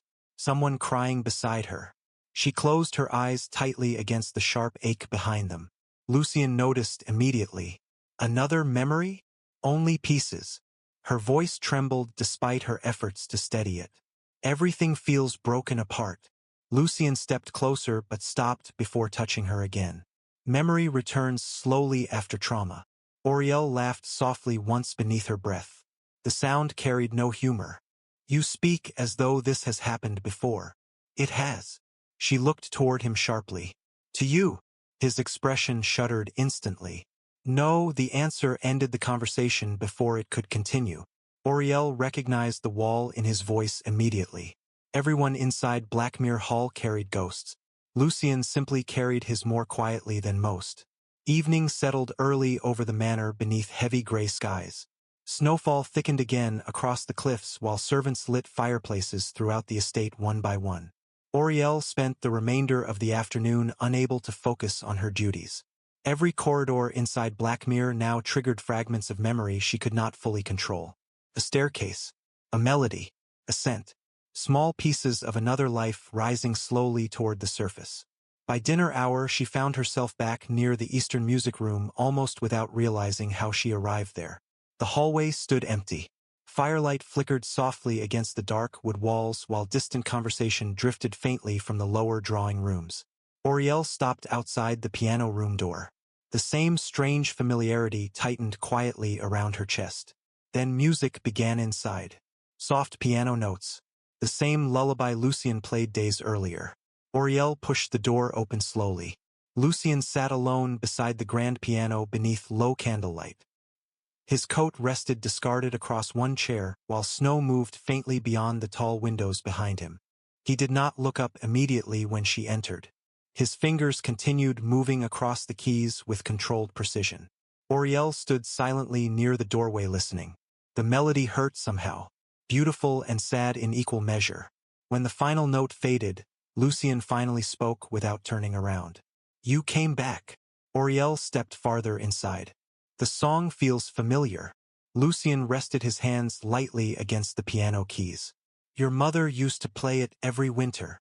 Auriel closed her eyes briefly. Another flash of memory surfaced instantly. Sitting beneath the piano while music drifted above her. Small hands clutching a stuffed rabbit. Someone laughing softly nearby. Her eyes opened again. "I remember hiding under the piano." Lucien turned toward her sharply. "What?" "A woman was playing while I sat beneath it." Auriel touched the edge of the instrument carefully. "I remember the carpet scratching my knees." Lucien stared at her with dangerous intensity now. "What else?" She shook her head faintly. "Nothing clear." Silence stretched between them. Then Auriel noticed something resting atop the piano beside the candle holder. A silver necklace, crescent-shaped. Her breath caught immediately. Lucien followed her gaze. It belonged to Evelyn Ashbourne. Auriel stepped closer slowly. The necklace looked identical to the pendant from the portraits. "May I?" Lucien nodded once. Auriel picked it up carefully. The silver felt strangely warm against her fingertips despite the cold room. Then another memory struck violently through her mind. Flames. Smoke. Someone fastening the necklace around her throat while whispering desperately, "Never take this off." Auriel gasped softly and dropped the necklace back onto the piano. Lucien stood instantly. "Auriel." Her breathing became uneven. "I remember the fire." The words barely rose above a whisper.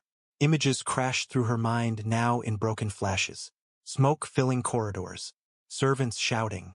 A woman kneeling before her with tears across her face. Black gloves reaching toward her through the darkness. "Someone took the necklace away," Auriel whispered. "Before the carriage." Lucien's expression sharpened immediately. "Who?"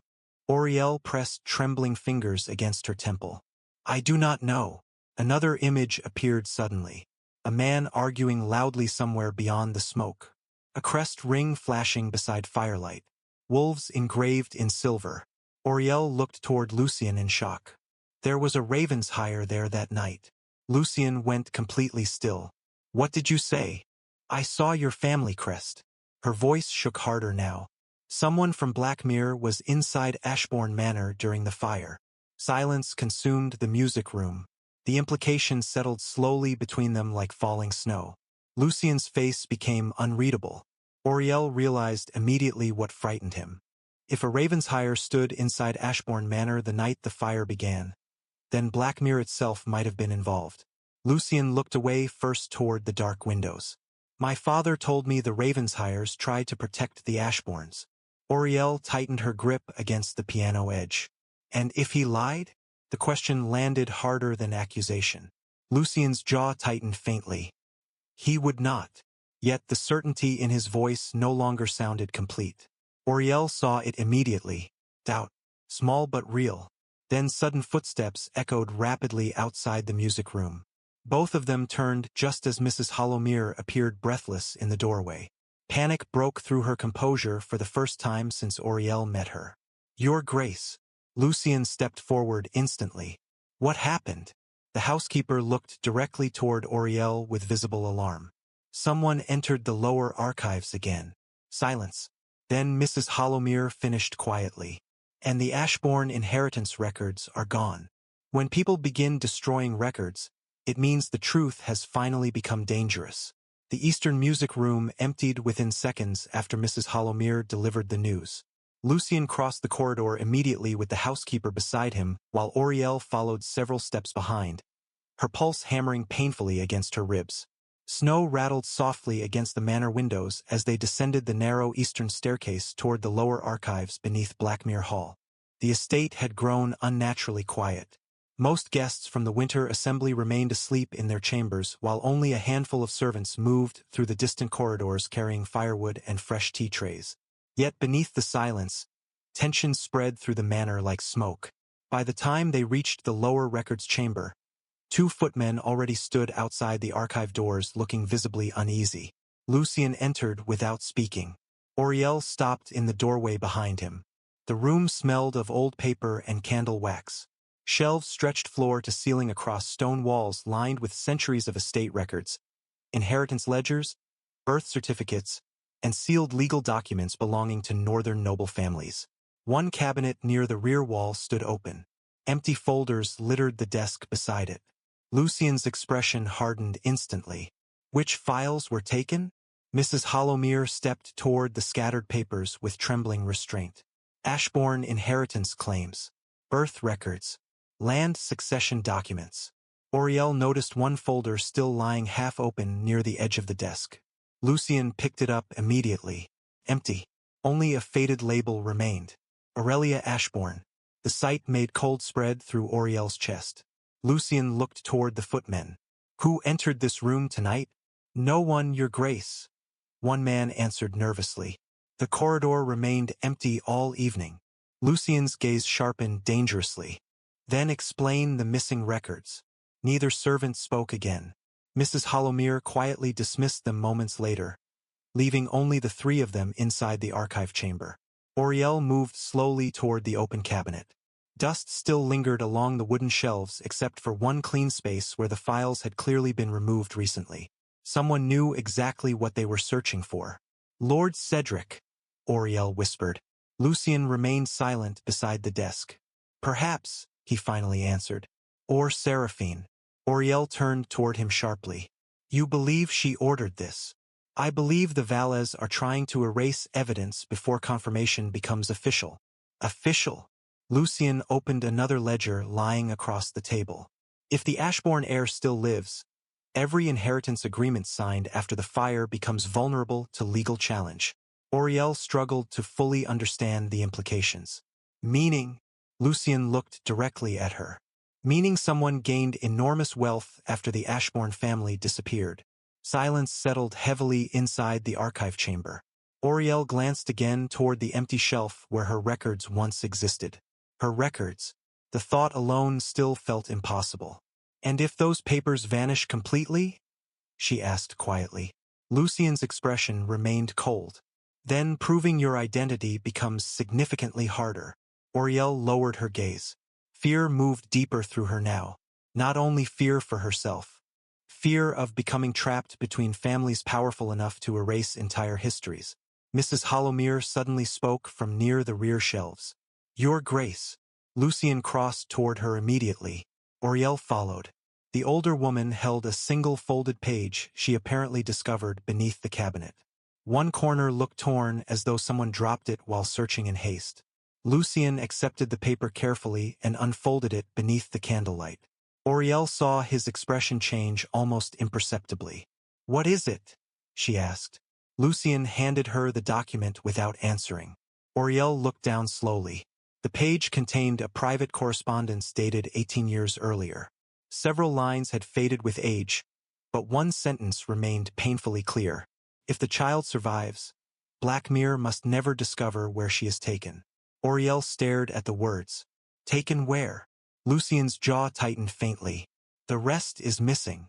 Mrs. Hollowmere looked visibly pale now. Someone removed the final pages deliberately. Auriel continued reading. Another sentence farther below caught her attention. The Northern inheritance will pass permanently to the Vale Alliance once the Ashbourne line is declared extinct.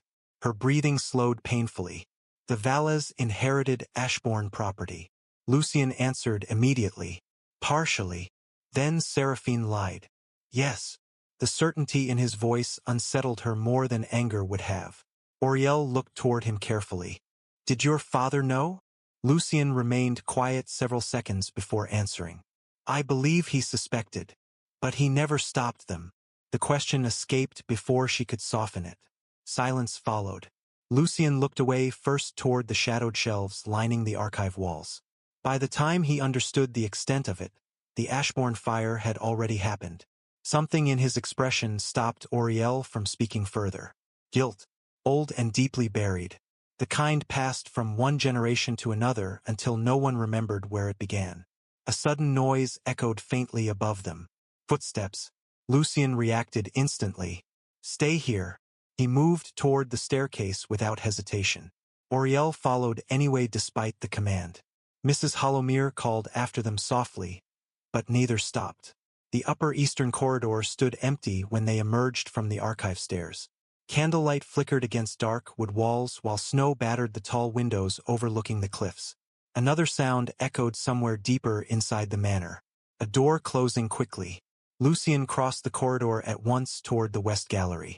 Auriel struggled to keep pace behind him. They turned the corner sharply near the upper drawing-room corridor just in time to glimpse movement disappearing beyond the eastern staircase. A dark figure. Black coat. Fast. Lucien descended the stairs immediately.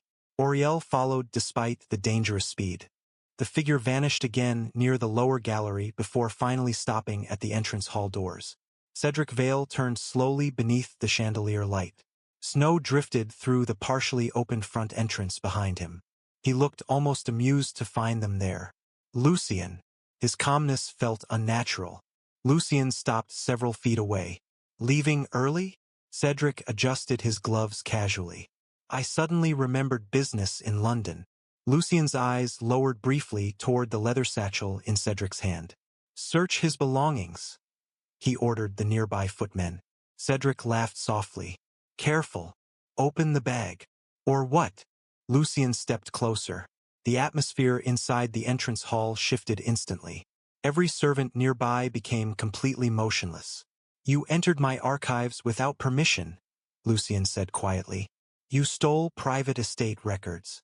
Cedric's smile faded slightly. You cannot prove that. Open the bag.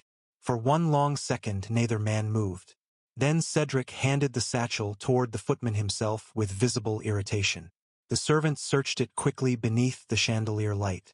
Clothing, documents, whiskey flask, nothing else. No Ashbourne records. Lucien's expression darkened further.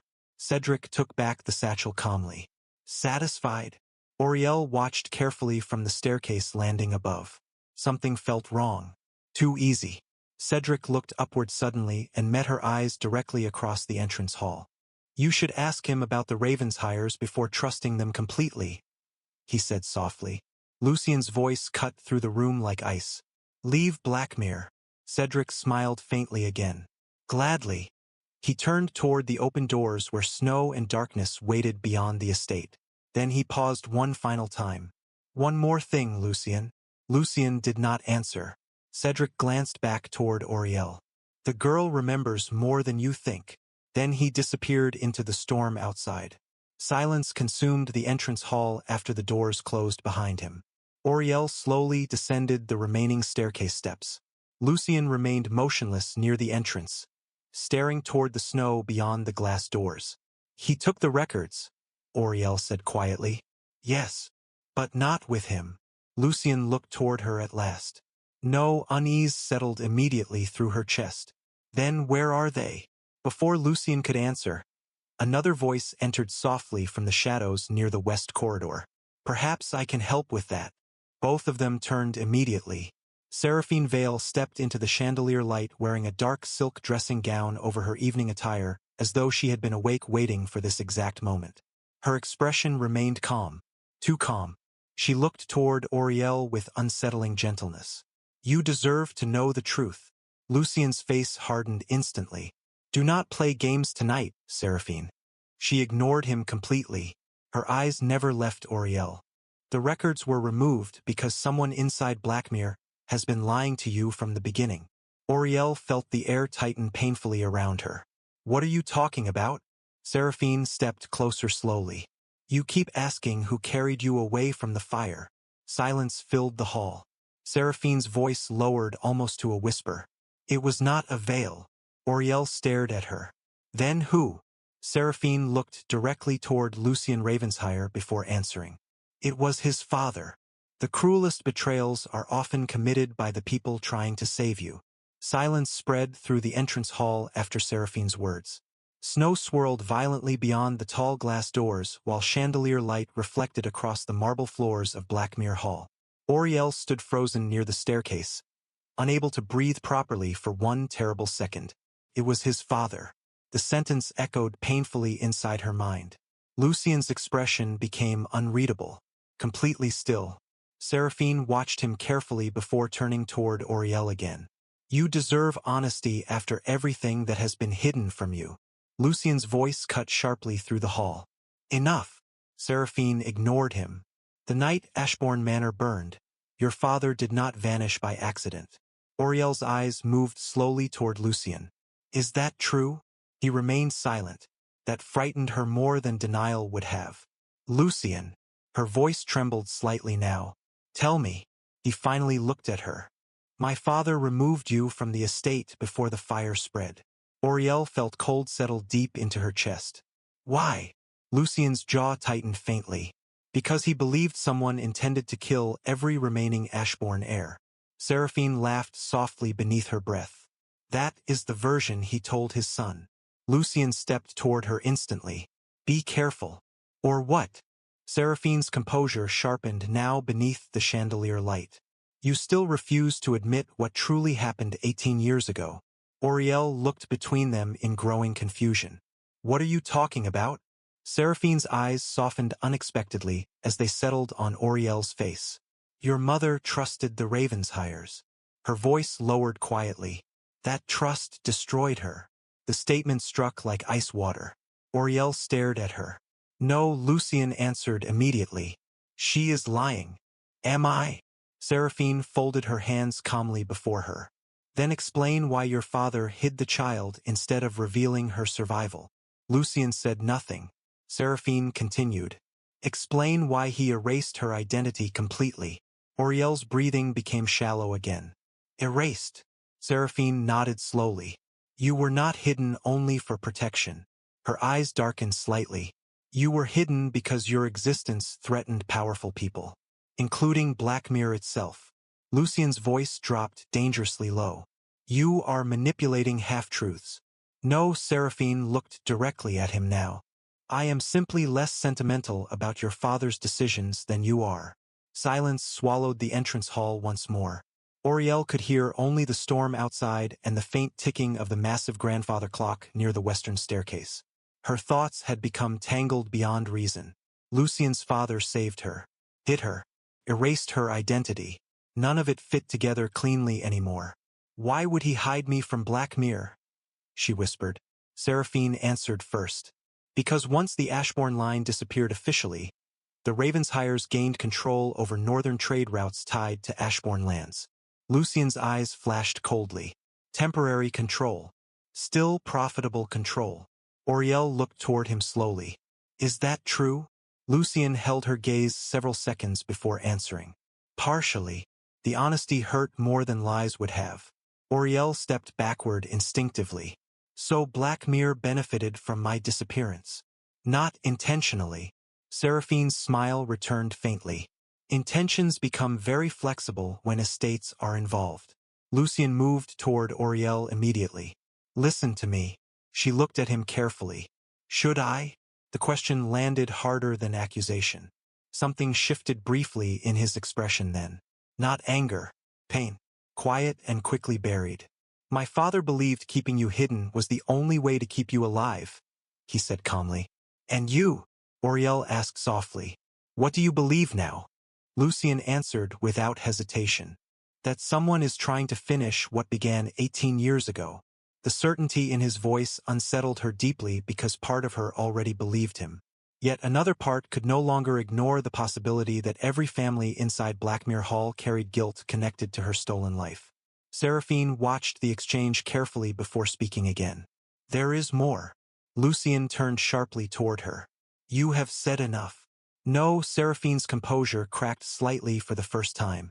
She deserves all of it. Auriel felt her pulse quicken painfully. All of what? Seraphine looked toward the storm outside before answering quietly. Your mother was supposed to marry into the Vale family before she chose an Ashbourne instead. Silence. What? Auriel whispered. Seraphine's eyes returned to her face. Evelyn Ashbourne was once engaged to my older brother. Lucien closed his eyes briefly as though he already knew where this conversation would lead. Seraphine continued anyway. When she broke the engagement, Northern inheritance agreements changed completely. The Ashbourne estate remained independent. The Valles lost access to trade routes worth millions over the next generation. Auriel struggled to process the implications. You think this was revenge? I think powerful men rarely forgive humiliation. Lucien's expression hardened. You are accusing your own family. Seraphine smiled sadly now. You still believe families protect each other. The statement carried enough bitterness to quiet the room completely. Auriel looked toward her carefully for the first time. Then why are you telling me this now? Seraphine remained silent several seconds before answering. Because some sins should not survive another generation. Something about the exhaustion in her voice sounded genuine. That frightened Auriel more than manipulation. Lucien stepped forward again. You are still withholding information. Seraphine looked at him calmly. Yes. Why? Because not every truth belongs in hallways at midnight. Another long silence followed. Then Seraphine reached slowly inside her sleeve and removed a small silver key attached to a black ribbon. She held it toward Auriel. What is this? Auriel asked cautiously. The East Tower Observatory. Lucien's expression sharpened immediately.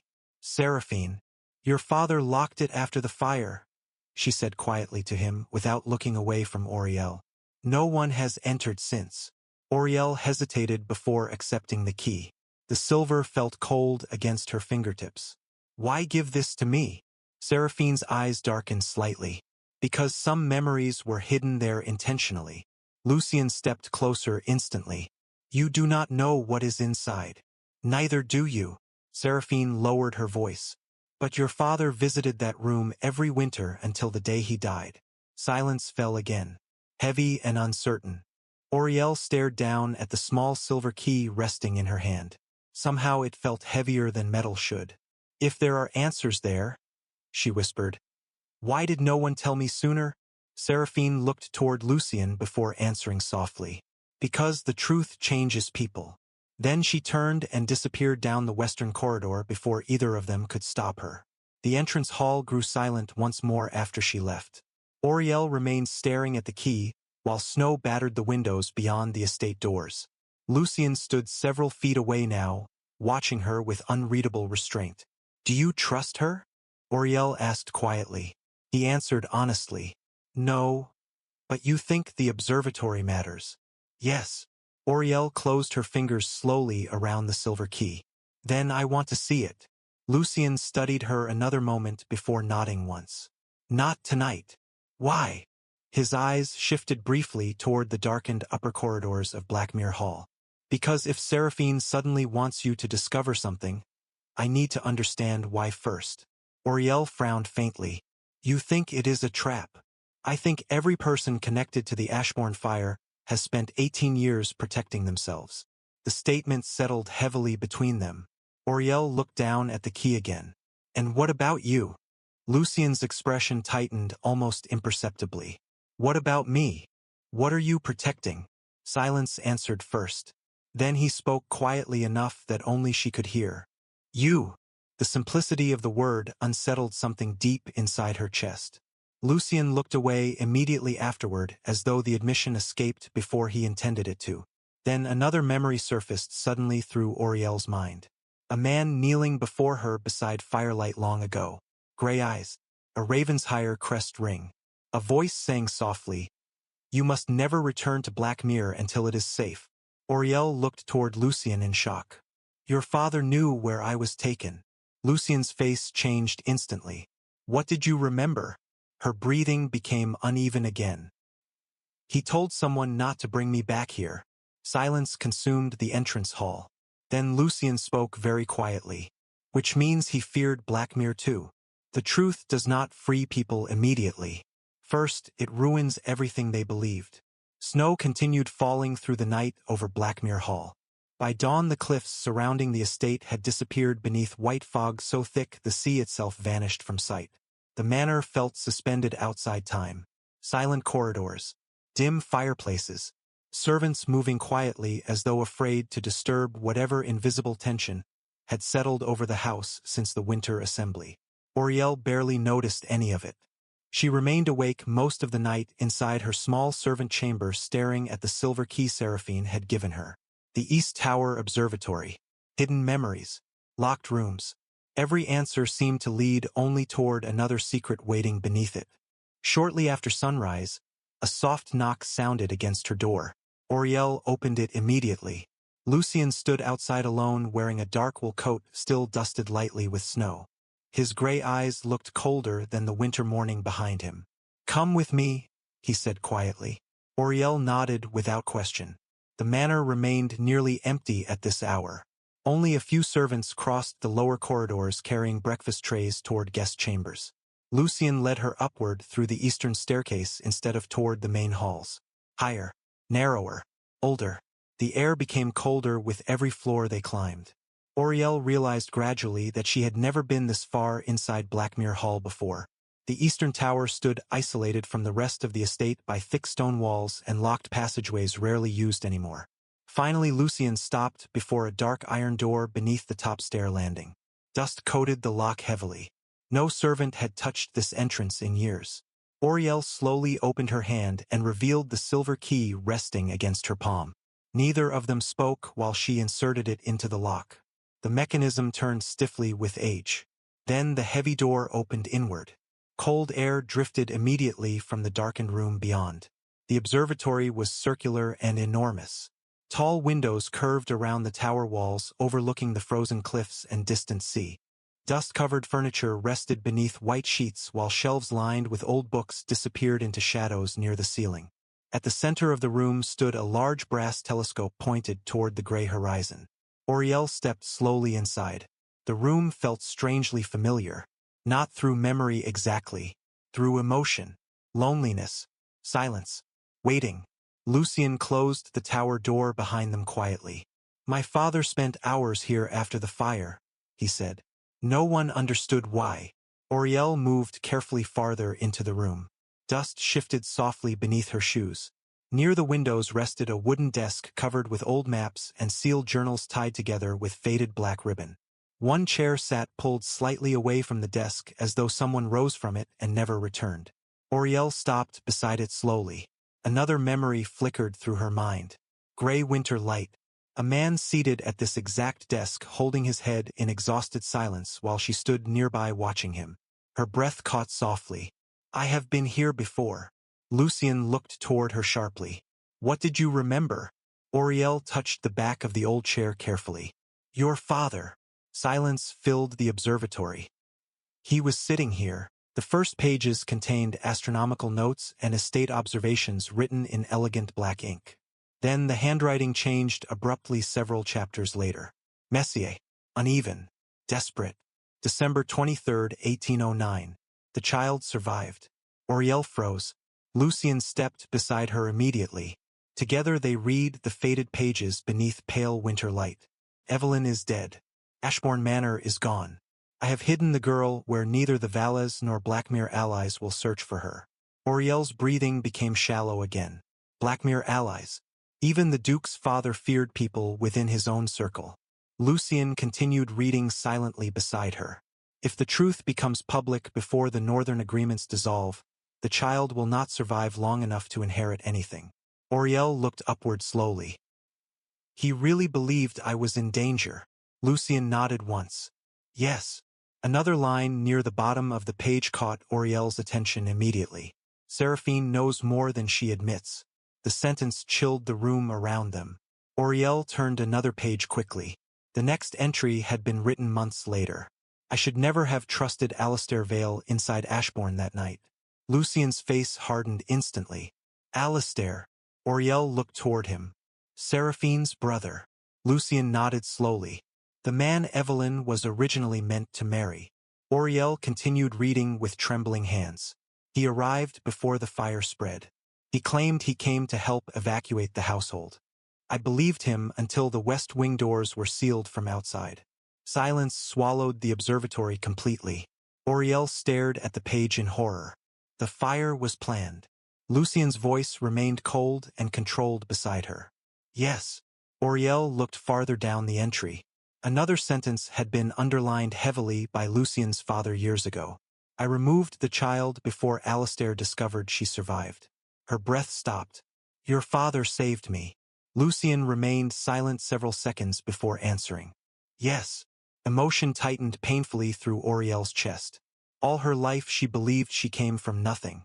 A forgotten servant girl from a fishing village. Now piece by piece another reality emerged beneath the lies. A dead mother. A destroyed estate. A child hidden away under another name while powerful families rewrote history around her. Auriel lowered the journal slowly. Why would your father never tell you where I was hidden? Lucien looked toward the snow-covered sea beyond the observatory windows. Perhaps he feared I would search too soon. And did you? He answered honestly. Every year. Auriel turned toward him fully now. 14 years. Lucien met her gaze. Yes. Why? The question escaped quietly. Why spend half your life searching for someone you never knew? The observatory became still again. Lucien's expression shifted slightly beneath the pale morning light. Not colder. More exposed somehow. Because I saw what losing her did to my father. Auriel waited silently. Lucien looked away first. After the fire, he changed completely. His voice remained calm but distant now, as though speaking through memory instead of conversation. He stopped attending Parliament regularly, closed most of the estate, spent nights inside this tower reading old records and rewriting legal agreements. Auriel looked toward the journals surrounding them. Because of me. Lucien nodded once. He believed Blackmere failed the Ashbournes. Another pause followed before he added quietly. And he believed that failure became mine after he died. The confession settled heavily between them. Auriel understood suddenly. The years of searching, the obsession with records, the quiet way Lucien watched her from the moment he saw the crescent mark. None of it began with curiosity. It began with guilt inherited from a dead father who never forgave himself. Auriel lowered her eyes toward the journal again.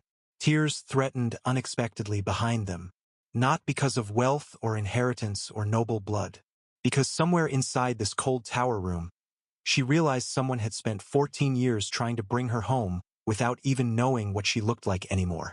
Her voice came softly. You could have ignored all of this. Lucien answered immediately. No, why not? He looked directly at her then. Gray eyes steady and unguarded for the first time since she entered Blackmere Hall. Because you were never supposed to disappear. The simplicity of the sentence broke something quietly inside her chest. Auriel looked away before he could see it happen. Then another detail inside the journal caught her attention.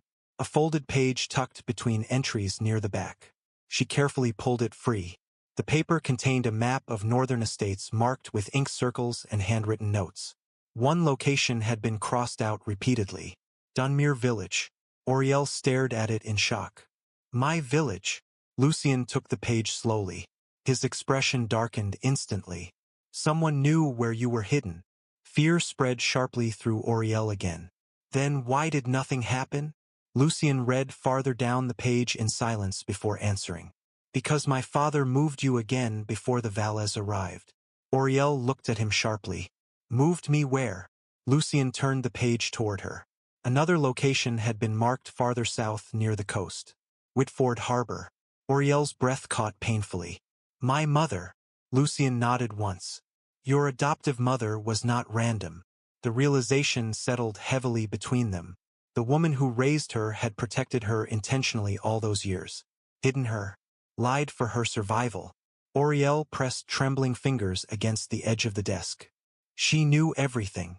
Most likely. Another line beneath the map caught Lucien's attention suddenly.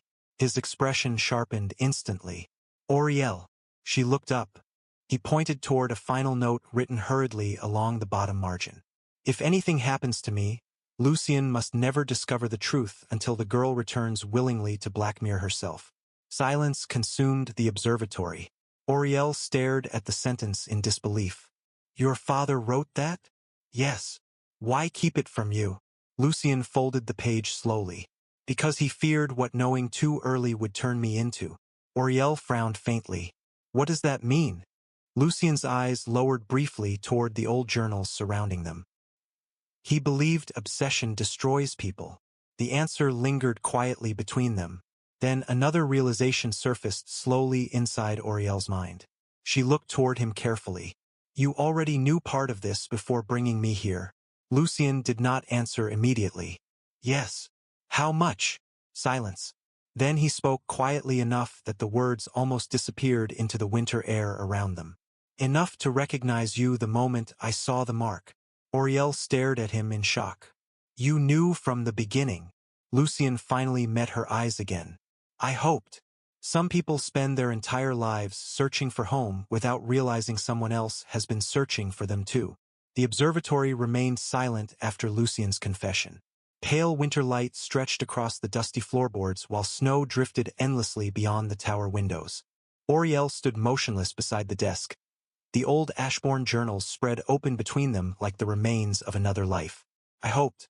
The words echoed quietly inside her chest with unsettling force. Not certainty. Hope. 14 years of searching built on fragments, records, and guilt inherited from a dead father. Yet somehow Lucien Ravensheyer had recognized her almost immediately. Oriel looked down at the faded map still resting in her hands because meeting his eyes suddenly felt dangerous. You should have told me sooner, she whispered. Lucien remained still several feet away.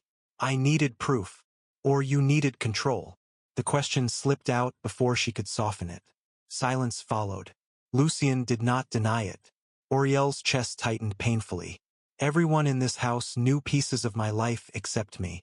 Her voice trembled now despite every effort to steady it. Mrs. Hollowmere, Seraphine, your father. You. Lucien looked toward the snow beyond the windows. You were protected. I was erased. The words shattered more sharply than she intended. Lucien turned back toward her immediately. Oriel finally met his gaze fully. Do you understand what that feels like? She asked quietly. To discover your entire existence belonged to strangers and secrets? Lucien's expression hardened with something deeper than restraint. Regret, perhaps. Yes. Oriel frowned faintly. No. You do not. My father spent his final years obsessed with finding a child he believed Blackmere failed. His voice remained calm but heavier now. Everything in this house revolved around a ghost no one else could see. Oriel remained silent. Lucien stepped closer slowly. Do you think growing up beside that felt normal? The question stopped her. After he died, every responsibility became mine overnight. His gray eyes held hers steadily now. The estate, Parliament, debts, alliances, and a promise made by a dying man who believed an innocent child disappeared because our family was too weak to protect her. Oriel felt something shift quietly inside her chest. Not forgiveness. Understanding, perhaps. Lucien looked away first. I searched every northern village by the time I was 24. His voice lowered slightly. Every orphan registry. Every church record. Every surviving servant connected to Ashbourne. Oriel stared at him. 14 years, she whispered again. Yes. Silence settled softly between them. Then another thought surfaced suddenly through her mind. The first moment in the gallery. Lucien looked toward her again. When I dropped the tray. Yes. You already suspected. Lucien answered honestly. The mark confirmed it. Oriel lowered her eyes briefly toward the crescent hidden beneath her sleeve. The small pale shape had changed everything. She laughed softly once beneath her breath. All my life I thought this was nothing more than an odd birthmark. Lucien's expression softened almost imperceptibly. It was your family crest before you understood what crests meant. The observatory fell quiet again. Somewhere below them, the great clocks of Blackmere Hall began striking noon through the estate corridors. 12 slow echoes drifting upward through stone walls and frozen air. Oriel moved toward the tower windows overlooking the cliffs. The sea had finally reappeared through the fog below, dark and endless beneath the winter sky. What happens now? She asked quietly. Lucien joined her beside the windows after several seconds. Legally, in every way. He considered the answer carefully. The missing inheritance records complicate matters. But not permanently. No, Lucien's gaze shifted toward the journals on the desk. There are enough surviving documents here to reopen the Ashbourne succession case if necessary. Oriel looked toward him slowly. Meaning Aurelia Ashbourne still legally exists. The name settled heavily between them. Aurelia, not a ghost, not a servant, not a forgotten child hidden beneath another identity. Real. Oriel swallowed slowly. And if the Valles fight it? Lucien's expression cooled instantly. They will. Because they benefited from my disappearance. Yes. Oriel looked back toward the storm-dark sea. Then all of this becomes war between families. It already was. His calm certainty unsettled her again. Another silence followed before Oriel asked the question haunting her since the nursery corridor. Do you think Seraphine truly regrets what happened? Lucien remained quiet several seconds. I think Seraphine spent 18 years living beside men capable of destroying people for power. That is not an answer. No, he looked toward the falling snow beyond the glass. It is the only honest thing I can say about her. Oriel nodded faintly. Somehow that answer felt more trustworthy than certainty would have. Then movement far below the cliffs caught her attention through the observatory windows. A black carriage approached the estate gates through the snow. Fast. Lucien noticed it immediately. His expression hardened. That is not one of ours. Oriel felt unease move instantly through her chest. Who is it? Lucien stepped toward the brass telescope without answering. He adjusted the lens carefully before going still. London Legal Crest. Oriel turned sharply. Already. Lucien lowered the telescope slowly. The Valles moved quickly. A cold realization settled over the room. Someone had informed London already. The missing heir was no longer a private secret inside Blackmere Hall. Oriel looked toward the journals again. Then there is no hiding anymore. Lucien met her gaze steadily. No fear should have overwhelmed her. Instead, another emotion surfaced beneath it. Anger. Quiet and unfamiliar. Someone stole her life. Her name. Her family. And now they expected her to disappear again before the truth became public. Oriel straightened slowly beside the observatory window. Lucien noticed the change immediately. What are you thinking? She looked toward the distant carriage climbing the snowy road below. I am tired of being hidden. Something shifted behind Lucien's eyes then. Respect, perhaps. Or recognition. Oriel crossed back toward the desk and carefully closed the final Ashbourne journal. You said Aurelia Ashbourne still legally exists. Yes. Then perhaps she should stop living like a servant. Silence filled the observatory. Lucien watched her carefully as though realizing something important in that moment. Not the frightened girl from the servant corridors. Not the invisible maid who lowered her eyes whenever nobles entered rooms. Someone else entirely beginning to emerge beneath the years of silence. Oriel looked toward him calmly. If this becomes public, what happens inside Blackmere? Lucien answered without hesitation. Every alliance changes. And you? He held her gaze. Everything changes. The honesty in his voice tightened unexpectedly around her chest. Another knock sounded suddenly against the observatory door before either of them could speak again. Mrs. Hollowmere entered breathlessly. Your Grace. Lucien turned immediately. What is it? The housekeeper looked toward Oriel first. Not Miss Whitford anymore. Something in the older woman's expression had shifted permanently. The London barrister arrived with official succession inquiries. Silence. Mrs. Hollowmere swallowed carefully. And Lady Seraphine requested the entire household gather in the grand ballroom immediately. Lucien's expression darkened. Why? The housekeeper hesitated only briefly. Because she intends to announce that the Ashbourne heir survived. The observatory became completely still. Auriel felt the final wall around her old life collapse quietly inside her chest. No more hiding. No more silence.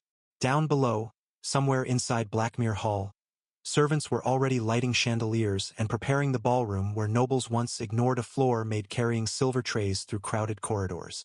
Auriel looked toward the storm beyond the windows one last time before turning back toward Lucien Ravensshire. Then let them see me.